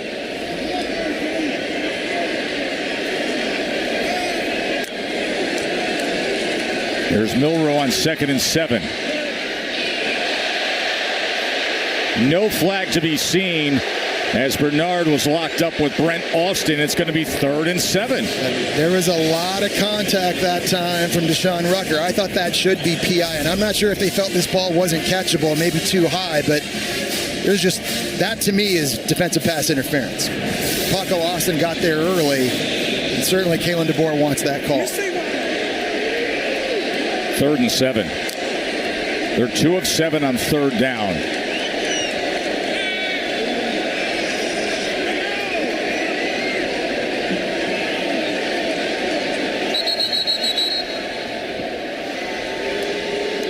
And a timeout is going to be used by the Bulls. There's Todd Orlando, veteran defensive coordinator.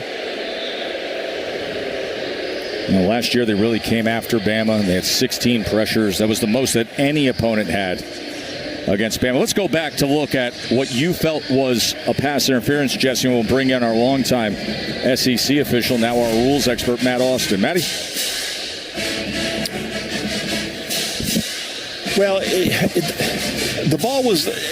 It looked to me like both players were playing the ball. I do think that there's been some calls earlier tonight that could have been made. In this case, I think the defender is playing the ball. It was high. He jumped. The legs got caught up, and the receiver went down. So in this case, I understand no flag. Okay.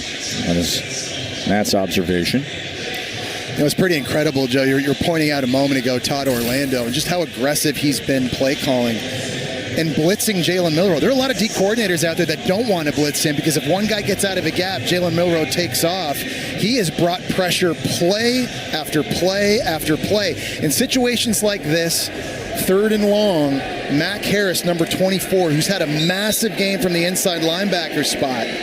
He's been everywhere tonight for the Bulls. Last year, Todd Orlando blitzed 43% of the time against Alabama. Keep in mind, Milroe wasn't in the game then. Here he is now, 3rd and 7, pressure. He escapes it for the moment, backs up to the 14, and then has to throw it away. Good work by Jason Vaughn, the first to get in there, as well as Watson following up. Yeah, really nice job by Rico Watson because he's lining up. He's normally a defensive end. He's going to loop all the way from the right side to the left and get the pressure. He starts here, and they're slanting guys, and he's coming all the way around. This defense is just never stationary. They make it so difficult. You got to communicate. He just pushes the running back off of him. Nice job by Milroe to avoid him, but nowhere to go downfield with the ball. Jesse, that is the 5th Bama 3 and out.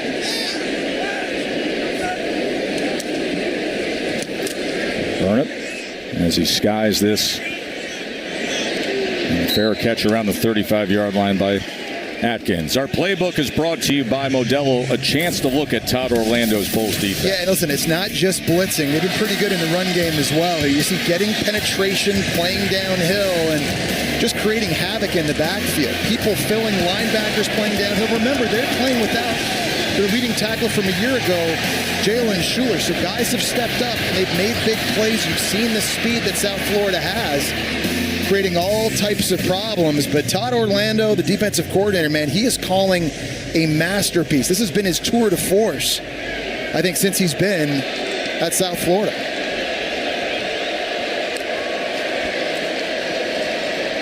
Naquan Wright. He was tracked down by Jihad Campbell. Man, I think if you look at the 3 linebackers Alabama trots out at the start of every game, Jihad Campbell, Deontay Lawson, Quay Rousseau, you'd be hard-pressed to show me a better group of linebackers in the country. Here's 2nd and 12. Brown to the near side. That's incomplete. Hardiman was trying to come back for it, but it's going to be 3rd and long. And the thing about these linebackers in this system, in Kane Womack's swarm defense, they can line up at linebacker, they can line up at defensive end. You can put them a yard off the ball to spy Byron Brown. So much you can do with all the speed. You just have so much tremendous versatility, getting after your quarterback and pursuing the football. Kane Womack, who spent 3 years as a head coach at South Alabama, now the defensive coordinator here for the Tide. And look at that push up the middle by Tim Keenan.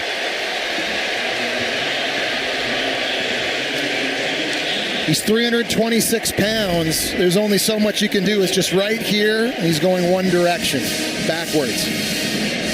That time there's no help for the right guard, mano a mano, and pressure doesn't always have to come off the outside edge. I always felt as a quarterback, Joe, the worst pressure was when it came right up the middle. There's nowhere to go. You can't step into throws. It affects your vision. Really nice job by Tim Keenan. 3rd sack for Bama. 5th 3 and out for USF. Pressure on Stokes as he rolls to the right just enough to get it outside the numbers and safely. Raiola, too, the true freshman at quarterback. He looks like he's the real deal, doesn't he? Yes. Justice Haynes kept his balance, got extra yardage. When Alabama's just been struggling to find any rhythm, whether it's penalties, whether it's turnovers, no drive more than 3 plays in their last 5 times out on the field. No consistency. They haven't been able to get into a rhythm. And Joe, you mentioned this earlier. They've got to be able to run the ball a little bit here to let themselves do that. 2nd and 6.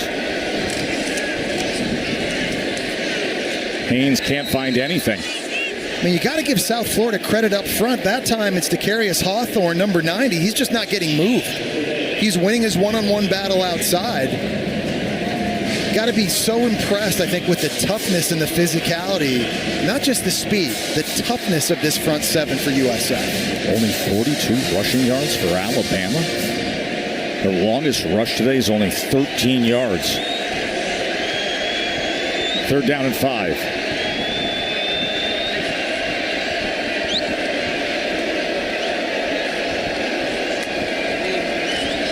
There's Milroe on 3rd and 5 being backed up again. Pressure in his face, and he's got to throw it away. That was Petway who was the first to get after him. Yeah, they were bringing the blitz right up the middle. Bernard Gooden is going to come inside. You got Austin on the outside also swatting in. I mean, it's just too much. You got a running back trying to pick up a 290-pound defensive lineman. It's just not a good matchup in protection for Alabama's offense.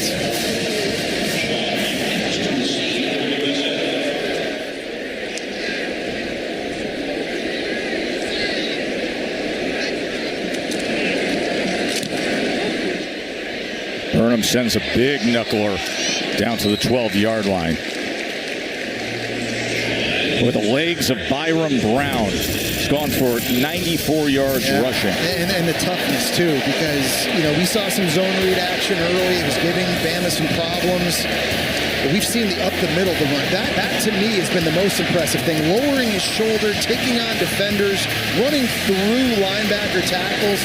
And Joey's already carried it 17 times. Big physical guy. He is not worn down. Their running back rotation is a bunch of smaller dudes, but look at what Byram Brown has done in comparison to what Alabama has done as an offense on the ground. Here is Brown, and here are his legs, but this time he doesn't have anywhere to go as Lawson finds him. Yeah, Deontay Lawson's able to get there, and USF's trying to block him with their safety, Mike Lofton, but Lawson's just way too athletic and runs around it. 2nd and 9, quick to the line, as always, tempo. Joyner finds a seam. Kelly Joyner, he's turning it on. Out past midfield. South Florida is in position. Under 5.5 minutes here in the third quarter. And they are going to walk this back. Holding offense number 70. Wow.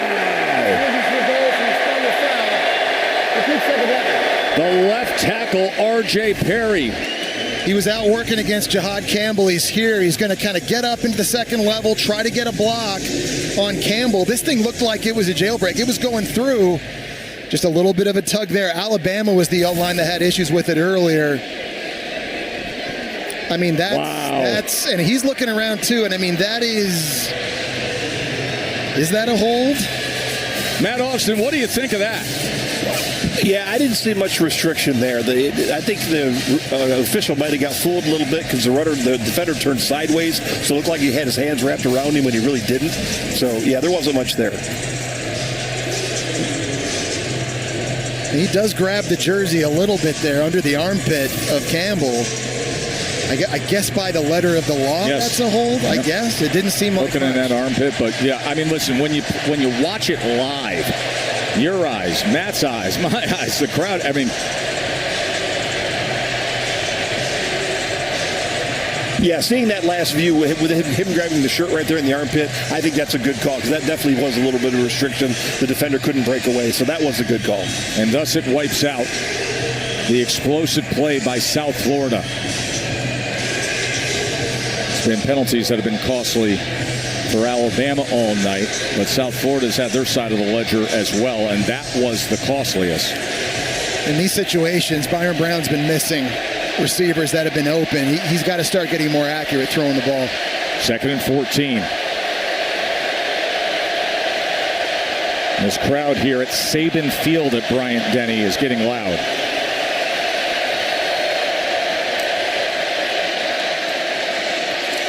Joyner patiently looking for something as he works his way out to the 14-yard line, tackled by Q Robinson. That's a nice little play, Joe, because it does get some of the yardage back and at least helps you out here in this third down situation. We've seen Joyner now rip off a couple nice runs outside to the left, and you just wonder for South Florida if that's a place in the run game they'll keep attacking.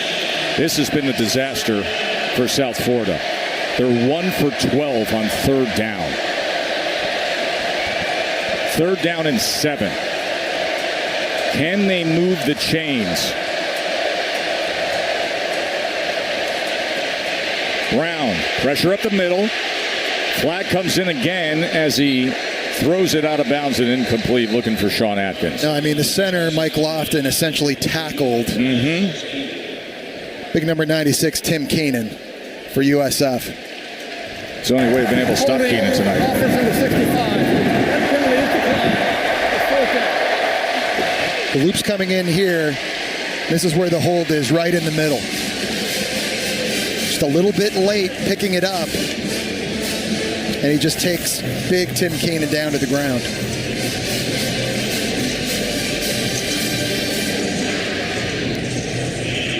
So Stokes will be punting with his heels in the end zone. 8th punt. Their 6th 3 and out.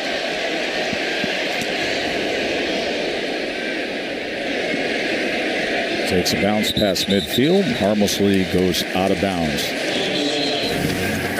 Remind you what I said last night, and I mean this from the bottom of my heart. You are not playing a logo. You guys understand me? You are playing a one-on-one battle in front of the man in front of you. Over and over and over again. One-on-one. And then you come right back. And then you come right back. And then you come right back. Trust. That was a message from South Florida head coach Alex Golish earlier tonight. Jam Miller. Miller bounces to the outside and then lowers his shoulder. Katie. Yeah, Tess, if Jalen Milroe is frustrated by the lack of offensive production right now, you can't tell it on the sidelines. He's been very stoic. He stays in his lane.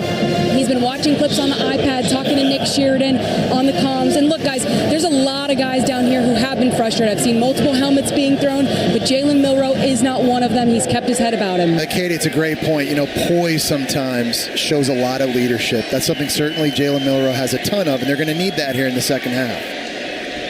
2nd and 4.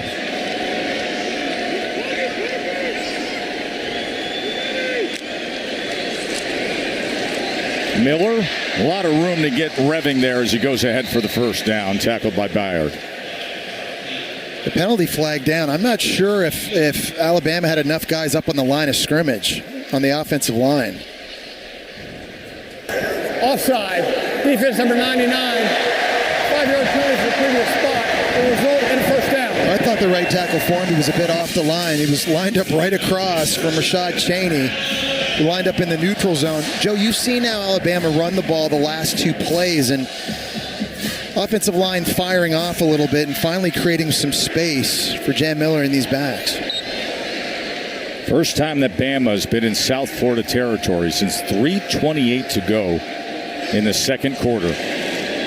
Orbit motion, Milroe play action, sets up the screen to the other side. Jam Miller as they drive ahead and move the chains. The flag is down to the 34-yard line. It's a well-designed play, but we're going to have to check on this flag again. It's been nonstop, hasn't it? It's a block in the back by Tyler Booker. Block in the back. Offense number 52. 10-yard penalty for spelling a foul. Repeat first down. They did such a great job setting this up, and there's, jet motion as you mentioned, and they got the flow going to the right side, and they literally have it ready, and Booker's out in front. You see 52 locked up there with the cornerback Deshaun Rucker. He just shoves him in the back. Deshaun Rucker, who left the game and she was being tended to by the training staff earlier tonight, back in there. So 10-yard penalty will back it up to a 1st and 12. 20 penalties for 161 yards between these two teams in this game. Milroe on first down. Incomplete, was trying to get it to Prentice. And a flag is down as Milroe took the hit. Personal foul. Roughing the passer. Defense number 0. 15-yard penalty for the previous spot. Automatic first down. Well, it's Doug Blue Eli who comes through the middle of the line of scrimmage, and you're going to see him bearing down on Milroe. You'd love him to just be able to lay up.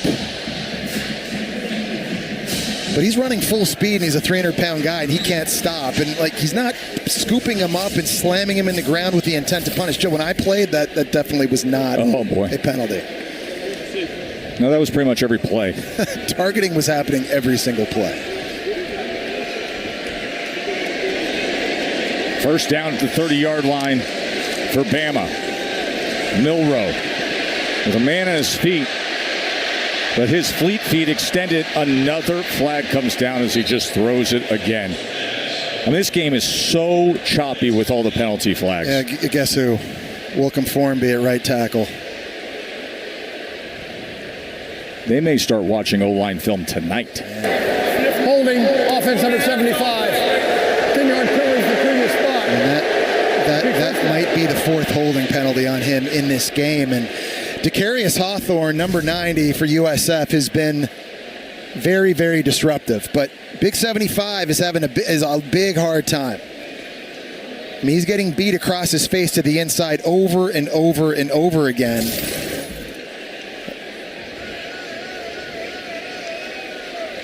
And there's Caden Proctor, who's out of action. So they've had to shuffle things along that offensive line, and you're seeing the results. 1st and 20. Milroe looking over options, goes underneath shallow to Ryan Williams, and true freshman is tackled at the 26-yard line. I think it brings up an interesting question. You know, can Alabama throw the ball to win games this year? Last year against Texas and Michigan, when teams took the run away, they struggled in those games pushing it downfield. They've only got 48 rushing yards so far in this one. Can Jalen Milroe, can this offensive line and pass pro, can this receiving group, can they make enough plays here in a one-point game through the air?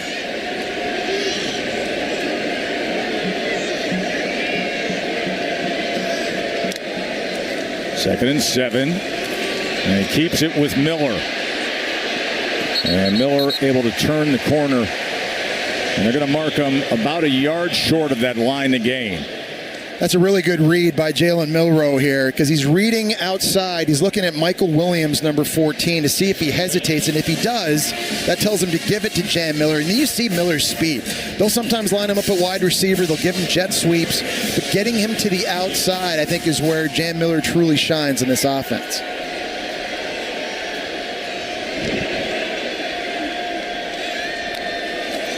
Third and 1. Miller straight ahead. And a first down for Alabama.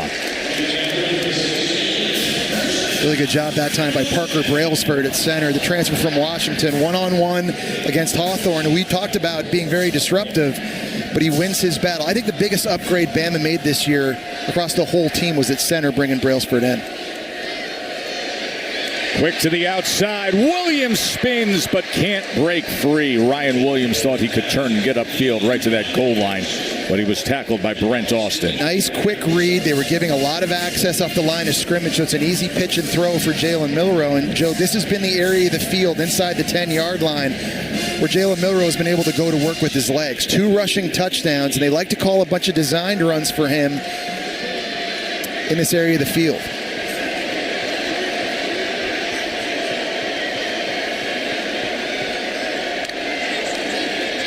Second down run, Miller tackled for a loss. That was Byard coming up with the tackle in these closing seconds of the third quarter. Yeah, when you get down to this area of the field, this is where USF goes blitz zero. They try to bring one more person than you can block, and they had success. 2 guys coming free. South Florida, just a 1-point game at the end of 3 as Byard made the tackle there. Fourth quarter coming straight ahead with all the drama to unfold. Number 4 team in the country being pushed a bit here at home. Don't go anywhere. They are right there. They're knocking on the door to start the fourth quarter with only a 1-point lead. Milroe on 3rd and 4 gets it complete, and Cole Adams will secure that for a first down, the redshirt freshman. Man, that was a nice tackle by Kawan Banks, too. Outside is the redshirt freshman. Who's still down. Adams still down on the ground. For the 5-yard reception to make it 1st and goal, Alabama. Number 4 team in the country.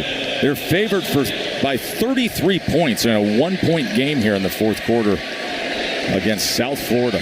To me, the best players, he's got to touch the ball and keep the ball, and that's Jalen Milroe at this point of the game, this part of the field. Haynes, nothing there, stacked up.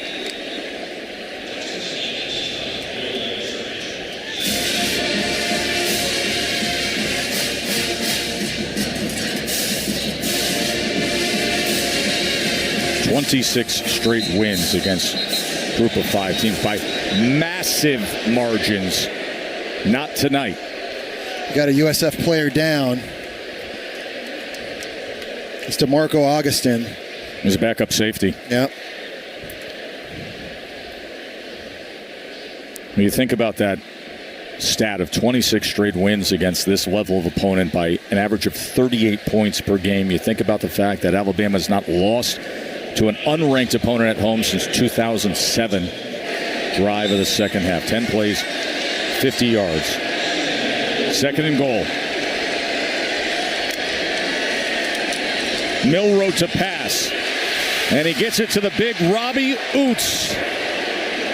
As Oots It's going to be marked out at the 2-yard line. I just don't think you have to overthink this thing. If you're Kalen DeBoer in Alabama, you're down at the 2-yard line. You've got one of the best athletes in college football playing quarterback. Just let him go. Let him catch the shotgun snap, get the extra blocker, and just go. His 2 rushing touchdowns today does Milroe. 3rd down and goal from the 3. Everybody bunched in with the exception of Kendrick Law to the right side. Now they'll bring him left. Bama fumbles the snap, and I believe that Jalen got back on it, or did he lose it? The officials are going to unpile everybody. USF says they have it, and that's what Ken Williamson, the referee, says as well. Bama put it on the deck, turned it over.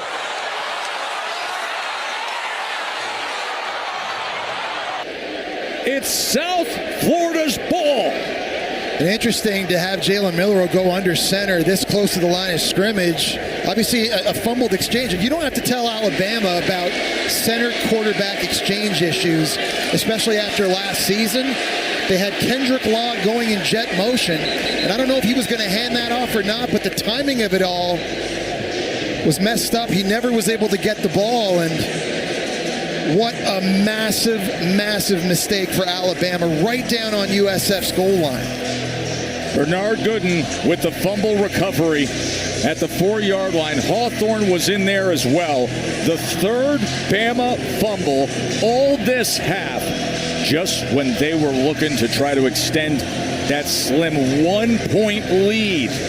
I just don't understand why he's not in the shotgun like he always is on every snap, and you just let him catch it, and it's QB power downhill. And now Byron Brown with his feet a yard into the end zone, taking over here in the 4th quarter.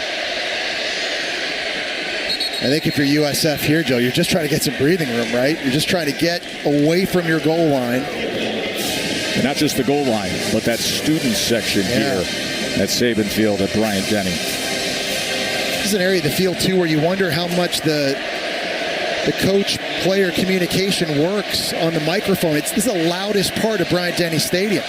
Byron Brown, the quarterback, on 2nd and 8.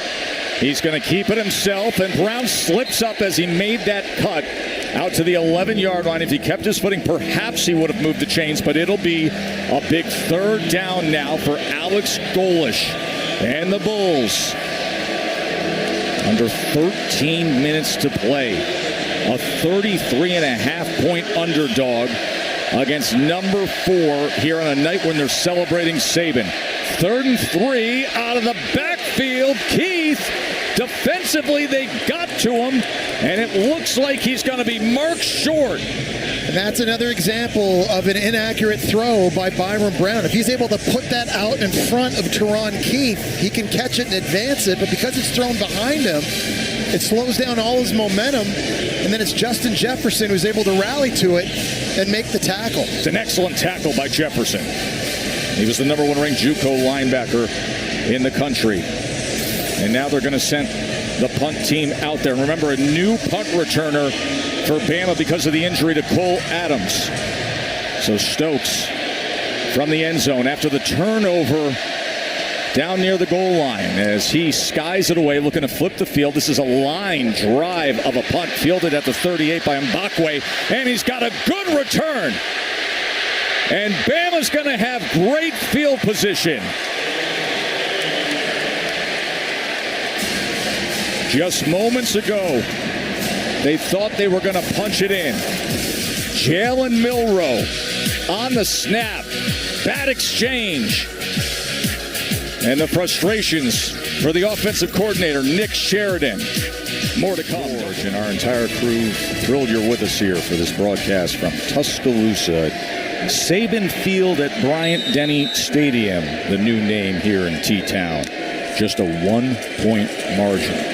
Jalen Milroe, where he's most dangerous, splitting defenders and getting ahead for a 1st down. Why not just do that? You're looking at me like Jeff. It's not hard, and you don't have to reinvent the wheel and overcomplicate this thing. I think sometimes as coaches, you get paralysis by analysis trying to call everything on your play sheet. Let the best athlete on the field carry the football. So, number 4, Alabama is coming off a thumping victory where they looked so razor sharp against Western Kentucky. South Florida played them tough last year in a lackluster road win for Bama, and it's happening again here at home with a penalty-filled game.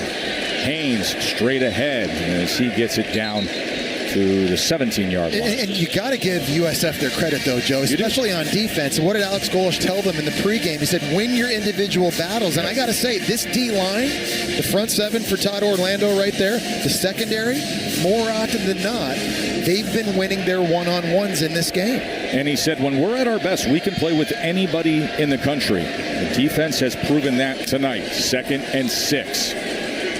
Milroe, this time he's tackled at the line of scrimmage as they stayed sound defensively with Rico Watson. He did such a good job. He stayed outside and made sure Jalen Milroe kept the football and then crashed down in to make the tackle. It's 3rd and 6, Jesse. Yeah, and all night, the pressure from the secondary level, from the linebackers, they've been able to get in the backfield and bring Jalen Milroe's eyes down. We asked earlier, can they throw to win games? Here's a critical 3rd down in the red zone. 4 of 12 on 3rd downs in the ball game.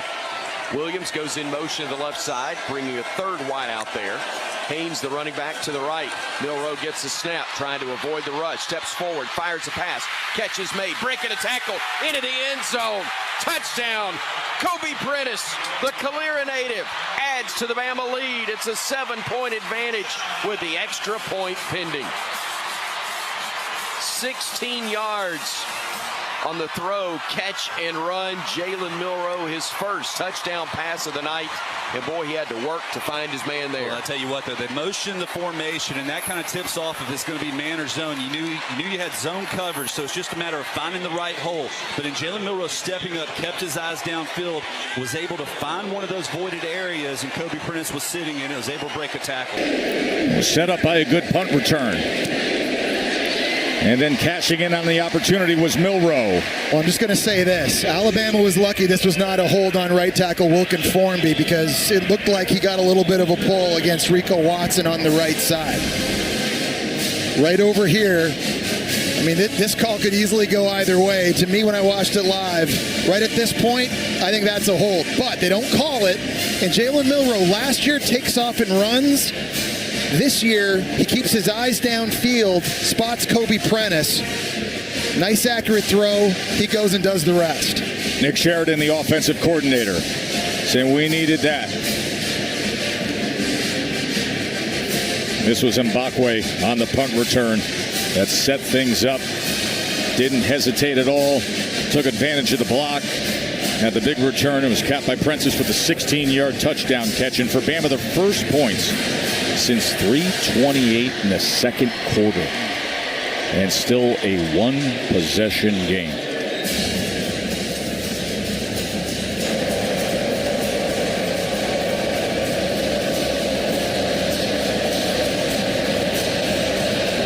Connor Talty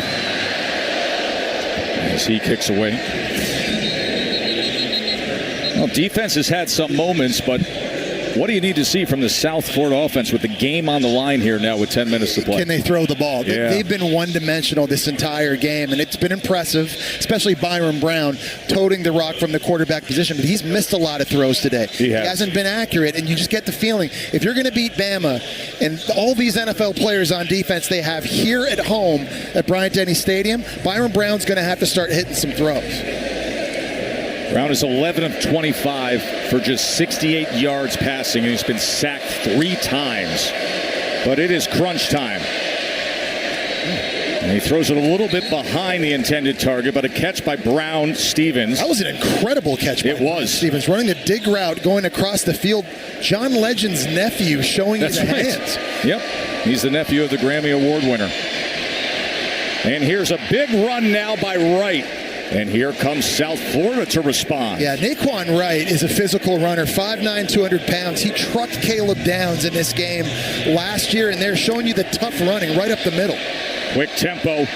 Brown keeps it alive, and then is driven back that time by Justin Jefferson. Wow. He's had 2 big plays now in this fourth quarter. He really has, and he's dropping back into coverage, and as soon as he sees Brown tuck the football, he goes into attack mode, and he made South Florida's quarterback pay for keeping the football. Instant replay is reviewing a potential targeting foul. Potential targeting foul is what they're looking at. So the definition of targeting, again, is forcible contact to the head or neck area of a defenseless opponent or hitting him with the crown of your helmet, any part of the body. And I think what they're going to go back and look at here is if, in fact, when he ducked the head and tucked it, if it's the crown of the helmet that makes the first contact, and if that first contact is forcible in the head or neck area of Byron Brown. It's a great explanation, Jesse. Now let's bring in our longtime SEC official, Matt Austin. Matt, how do you read it? Jesse, that was well put. By going by the rule book, there's an indicator. Yes, lowering his head, he is attacking, and I do think the contact is with the crown of the helmet. I do think this will be a target. It's so true. When you watch it in real time, it looked like football play. It looked like a football play. Yeah. When you slow it down and you look at it from those replay angles, by the rule of the law, I do think that does look like targeting. Justin Jefferson awaits the verdict here in a real critical juncture of this fourth quarter. And here it is in real speed, to your point, Jesse.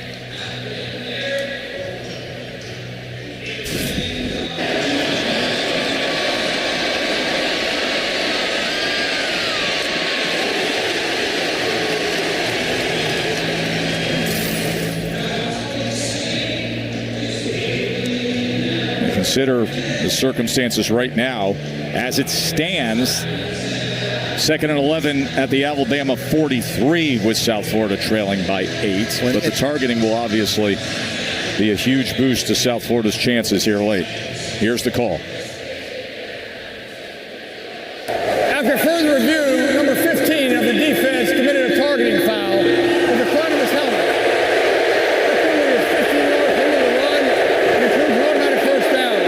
So tag on the 15. Yeah, so that's a double whammy, too, for Alabama, because not only do you lose the yardage now and put USF in much better field possession, but Alabama's going to lose Justin Jefferson for the first half of their next game at Wisconsin at Camp Randall Stadium. And Jefferson, you've seen the type of playmaker he is. They've got an outstanding linebacker unit, but he plays a big role in this defense because of the depth, and that's not a guy that they want to lose in the first half of that game. So Jefferson's out of the game. He made 2 big plays in his fourth quarter, but that one nailed for targeting, so we won't see action early against Wisconsin. The bye week, and then Georgia comes on their schedule.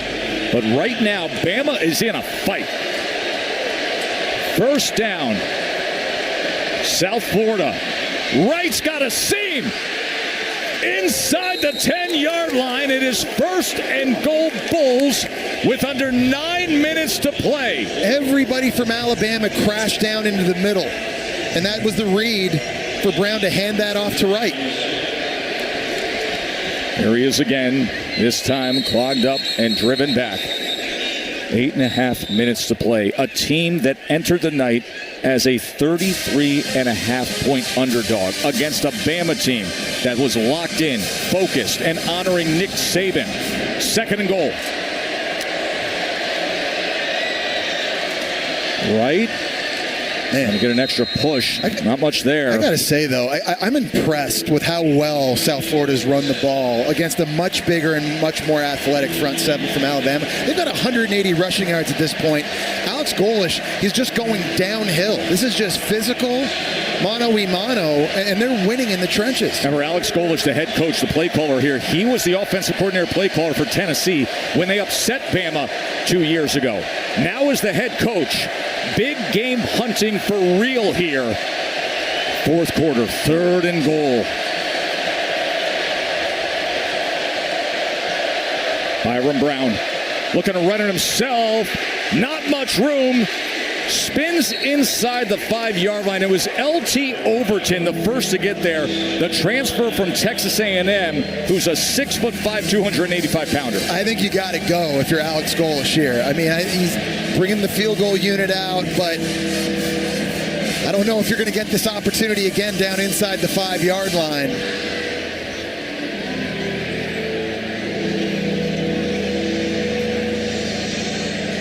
John Cannon is the kicker.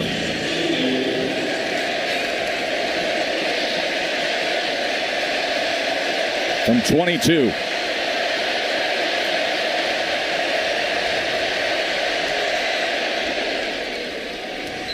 And he puts it through. They settle for the field goal.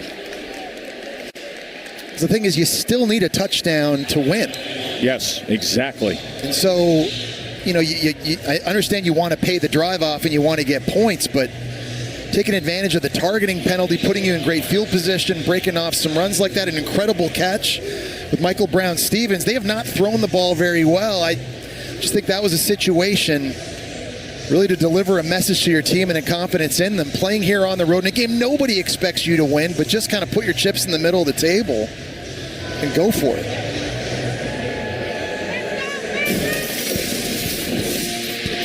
Taking a look back at Alabama's last drive, the impressive true freshman, the Bakwe, sets them up in really good field position on the punt return. And then it was Jalen Milroe. Let's just simplify everything here. Let's just let our best player tote the rock. He did a great job here, a little breakdown in protection, finding Kobe Prentice for the touchdown. Katie was talking earlier about his poise and the leadership that he's shown throughout the course of the night when things haven't gone great. I think he showed you a lot of that on that last drive.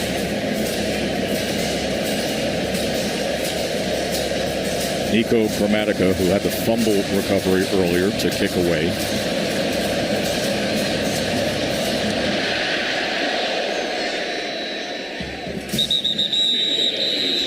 Katie. Hey, Tez, just want to get an eye on Elijah Pritchett, 57 for Alabama. He's going in right now on the offensive line. He started for Caden Proctor last week against WKU at left tackle, but he got a little banged up, so he was limited in practice, but now they've got him out there. Yeah, and Katie, he struggled a little bit last week against Western Kentucky as well, and so we've talked about all the issues they've had on the right tackle position with Wilkin Formby now, and with the game on the line, drastic times call for drastic measures, and they're bringing in a guy that might not be 100% healthy. Cam Miller, good run on first down. And on the very first play, they go right behind the new right tackle.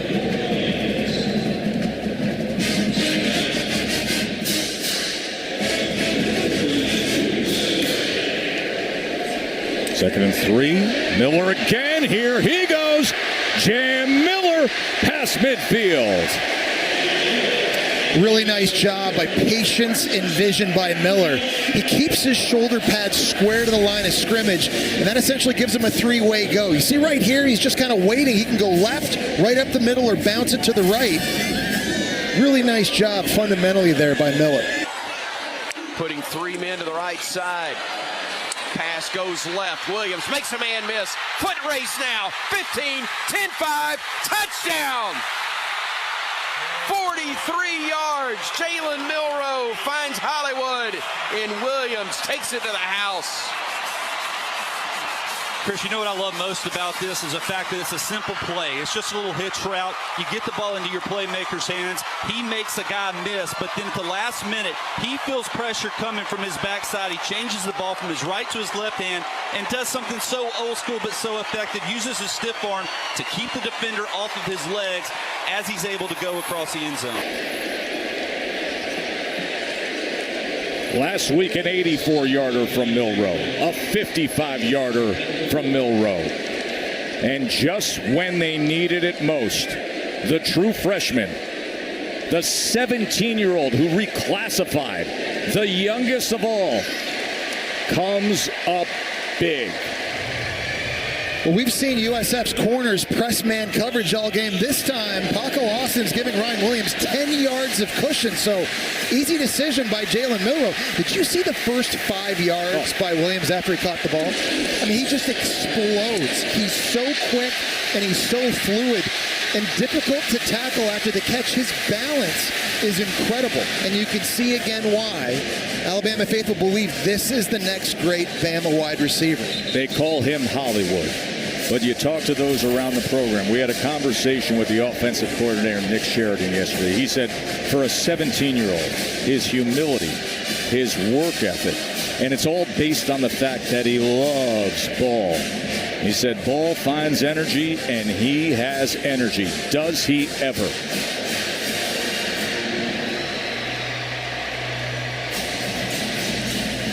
(28-16). Ryan Williams, get to know him. You're going to be saying Hollywood's name for a lot of big moments down here in T-Town.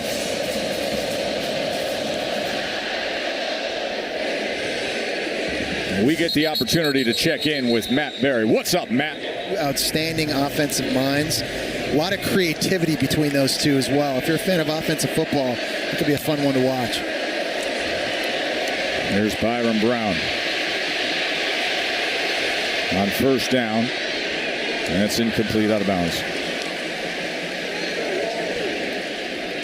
It's been announced that College Game Day is going to be going to South Carolina next week in Columbia as LSU visits South Carolina. You were mentioning what the Gamecocks were able to do today, Jesse. Yeah, Lenore Sellers, a quarterback there. That offense, man, they just exploded. Got a big pick six defensively at the end of the game, and this big win. Big win for them. Rocket Sanders had a touchdown run. Yeah. Sellers had a couple touchdown passes in that big win against Kentucky. Brown being chased. Tries to connect on the sidelines with Sean Atkins. You know, at this point, South Florida is going to have to make some plays throwing the football, and that's been the issue so far in this game. They've been completely one-dimensional. So these receivers got to separate. Brown's got to be accurate. 13-yard catch by Atkins for a first down. Joyner, not much there on the right side. By the way, Sean Atkins wears number 38. He's their star receiver. He's a record setter. Yeah. 38's one of those jerseys you get handed as a true freshman and you try to get rid of. He was a walk-on, so that's the number he got. He's in his 6th year now, but he said he's never changed his number because he's kept that chip on his shoulder. That's right. And he wants to prove to people he's the real deal. I love that. And check down to Joyner, and Joyner's going to split defenders and be right at that line to gain. Watch for number 38. Has said no defense ever. That's right. But really, I mean, Atkins last year becomes the first ever 1,000-yard receiver in program history. He's crafty, guy that fights to get open, dependable, good hands. Defense number 1, 10-yard penalty from the end of the run, and an automatic first down. South Florida trailing by 12, but they're moving the ball here with under 5 minutes to play. And a holding call on Damani Jackson at corner for Alabama on that last one. Sean Atkins, this is a time of the game where Byron Brown's in a bind. He needs to find a guy. 38's a good place to go. You said former walk-on. Guy was working at a steakhouse in Tampa, and coach said, listen, you got to give up the job. You got to focus on football all the time. Became a record setter last year. He's a great representative of the program.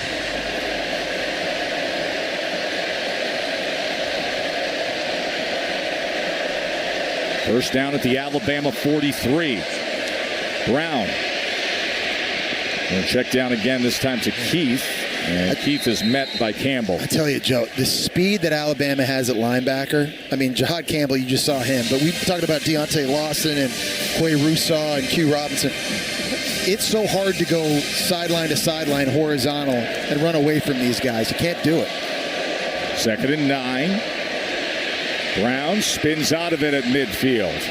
Tries to reset and then has to run out of bounds. It is chased by Campbell.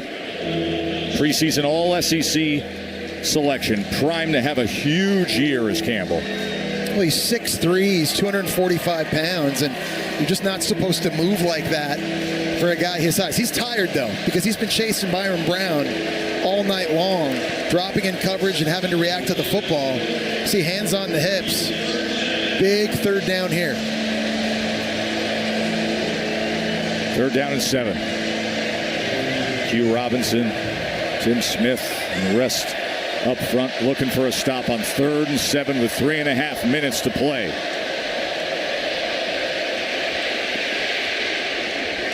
Nearly intercepted as Brown was dealing with a little bit of pressure. Sabb was trying to get on it, the transfer from Michigan, who had 2 interceptions last week. Yeah, it was LT Overton that was bearing down on Byron Brown. So here's another 4th down, and you've got to go for this now if you're Alex Golish. Who can win? You're going to be under duress if you're Byron Brown. You know that right now. So somebody outside has got to win.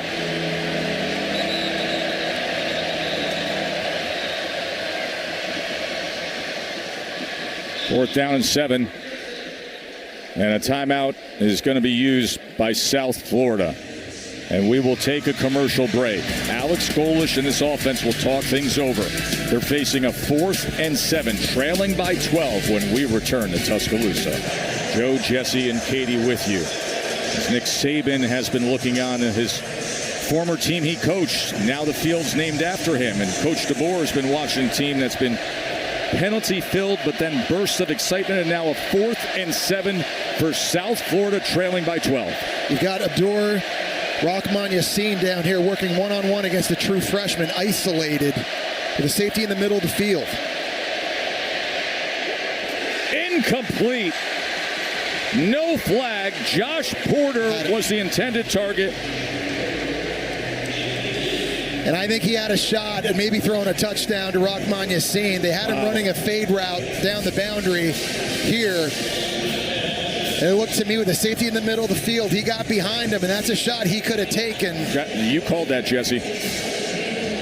Just a clean release, and Wabakwe had the big punt return earlier. He's a true freshman. He was the 2nd-ranked overall high school player coming out this year. Very, very talented, but young, and hasn't had a lot of snaps yet. I guess just an example of a quarterback just having to do a better job of picking the pre-snap matchup. Malachi Moore was there defensively with the other option that he threw to. And now 3:20 to play, and Jalen Milroe and this running attack can put the game away. As Milroe tries to bounce it to the outside, scoots out of bounds. You got to stay inbounds, Joe. And that's something I think Jalen Milroe knows. In this position of the game, up 12 points, you're just trying to make this clock run. And the clock's running now, and it just, pauses for a second, but it's just all about understanding the situation in these critical moments. So right now you see them bleeding the clock, taking their time. You anticipate that they would just keep running the football. Just now 10 seconds left on the play clock. Jam Miller, the running back, to the left of Milroe. He'll get the handoff. He'll stay on his feet. He'll turn it up. He'll go down the sideline. 30, cutting it back, 25, 20, 15, 10, 5. Touchdown, Alabama. Jam Miller, 56 yards. Icing on the cake as the Tide leads it now 34-16. Well, that's 4 straight drives by this Alabama offense. Unfortunately, only 3 of them resulting in touchdowns, but finally finding their rhythm here in the 4th quarter. And there's really nothing other than execution that has been different on these previous drives than the rest of the game. Better execution up front, bodies on bodies, and it's resulting in touchdowns.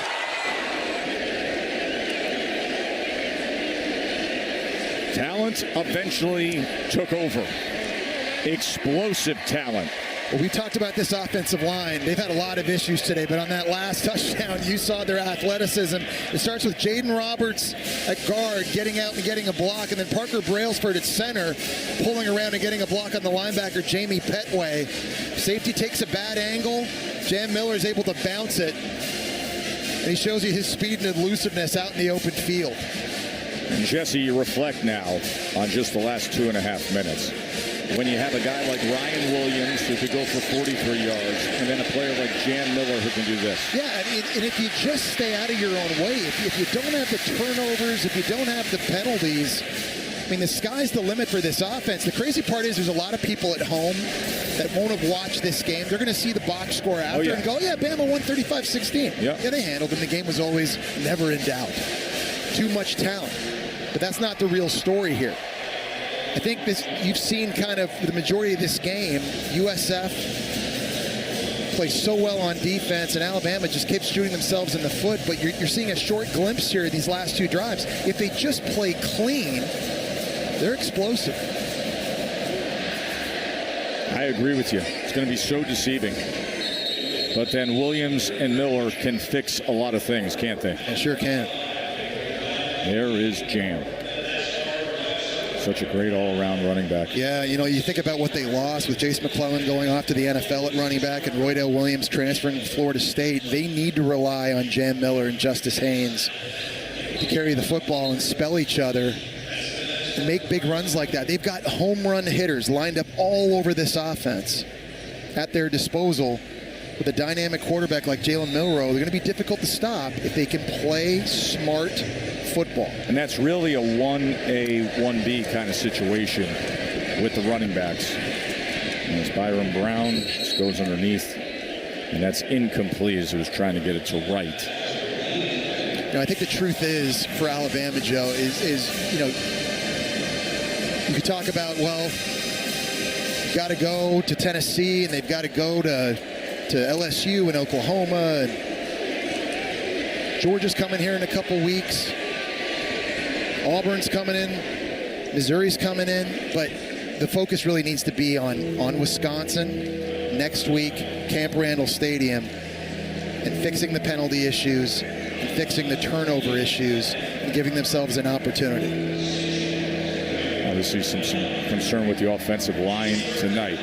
The 2-minute timeout in college football, it has arrived. Some happier faces around Bryant-Denny Stadium here with the current score than we saw just moments ago.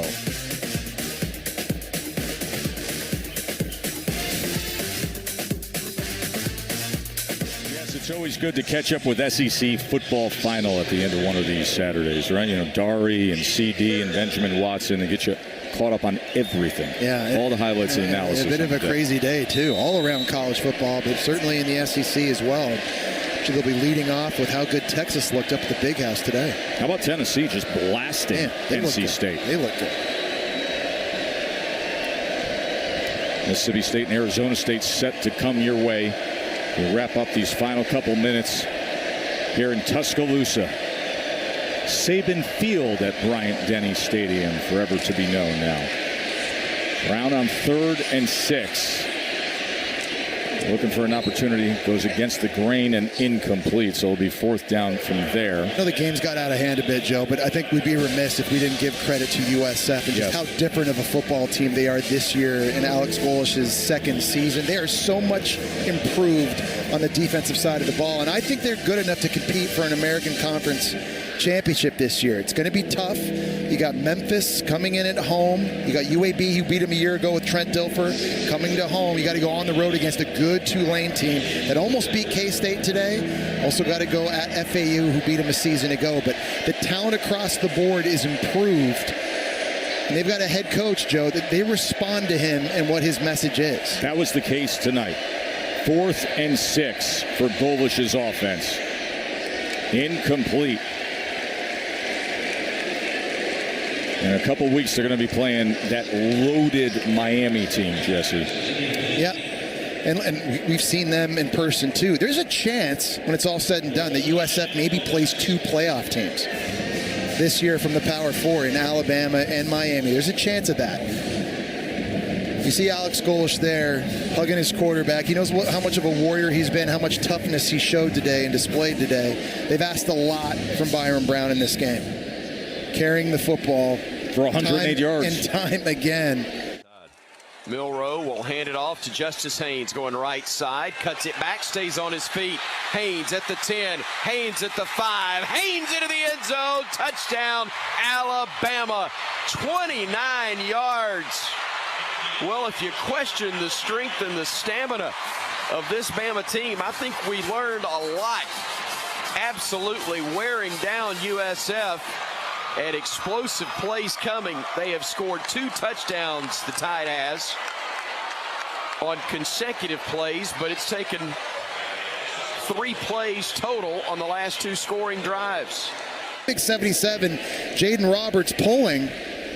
He's bouncing off his own guys. Literally bounced off center Parker Brailsford that time. And you're right, Joe. I mean, people that didn't watch this, they'll have no idea just how competitive this game really was. Listen, there's going to be a lot of things to clean up for Kalen DeBoer and Alabama when they go back to work this week. But I think one of the things that he'll say is you showed resiliency. You finished the game. You finished it strong on both sides of the ball. And we now have to build on this as we get ready to head into a really tough place to play at Camp Randall and against Wisconsin. Like, forget about Georgia in a couple weeks. I know that's the game everybody's had circled since the start of the year and the schedule came out. They just need to worry about Wisconsin.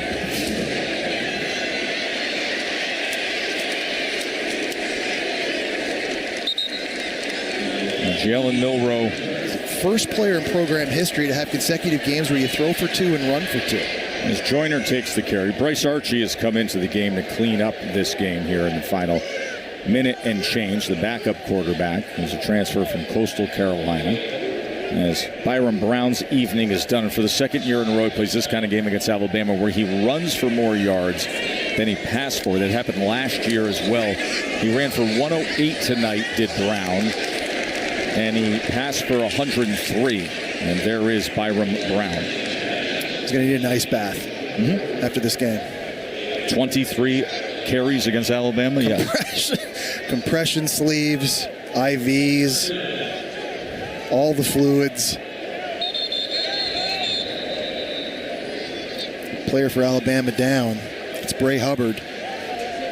And listen, certainly Kalen DeBoer respects and honors everything that Nick Saban built here, and the expectation that has been created, the standard that's been set. But Kalen DeBoer also is going to do things his own way, and whether that's the practice schedule, how you recruit, how you game plan, what the pregame locker room speech is like, it's worked for him. He's won 90% of the games anywhere he's been a head coach. It's going to be a little bit different, but really kind of putting his own stamp on this program and how they want to go about things, and what they did for that little girl. That's very, very special to get an opportunity to impact people's lives like that each and every week. They always talk about you never want to be the guy who follows the guy, right? You follow Nick Saban. What a task that is. And historically, you could look through the history of college football. There's some shaky results there, but they're off to a good start with Coach DeBoer, who's proven himself before, especially with what he did last year. And the players love it. He says, I'm just so appreciative of the instant buy-in at this place that will now be called Saban Field at Bryant-Denny Stadium. As Coach DeBoer will move his mark to 2-0 at Alabama on a night that was filled with penalties and some choppy play, but in the end, the explosive plays from Ryan Williams and Jam Miller and Justice Haynes, and thus a final score that looks like this, 42-16. Their 27th straight win against a group of 5 team. I think as a head coach, you're never going to apologize for winning. Good, bad, and the ugly. And for the most part, especially offensively for Alabama, it was very ugly. But they find a way to get it done. And now it's all about improving and regrouping and going back to work. I don't think there's any question they have the talent to make a run into the college football playoff again in the new 12-team format. But they just have to clean up the mistakes offensively, the penalties. There's some question marks along the offensive line. They need to get Caden Proctor back healthy at left tackle. With that guy right there, it's quarterback, pretty good. All right, Katie, take it away. Thanks, Tess. Kalen, when you needed to make plays in the fourth quarter, both sides delivered. What did you think of the resiliency your group showed? Well, I'm sorry? What did you think of the resiliency your group showed? And that's the thing. It's a great lesson for us in a lot of things, but just keep playing. We talk about keep swinging, keep fighting. Defense did a great job forcing field goals, and, love seeing what the offense did with the run game at the end. And, it's amazing what happens. You don't have some penalties. And so a lot of great things to learn from here tonight. What impressed you about Jalen and the offense's ability just to stay the course and hit on some of those big runs? Yeah, that's the thing. It shows what you're capable of when you just keep playing. And, again, we're going to learn a lot from tonight. We're going to get better. You need games like this. You really do. And we're going to look back on it, and this might be one of those that just really propels us forward. Thanks for the time. Congratulations. Thank you. Roll Tide.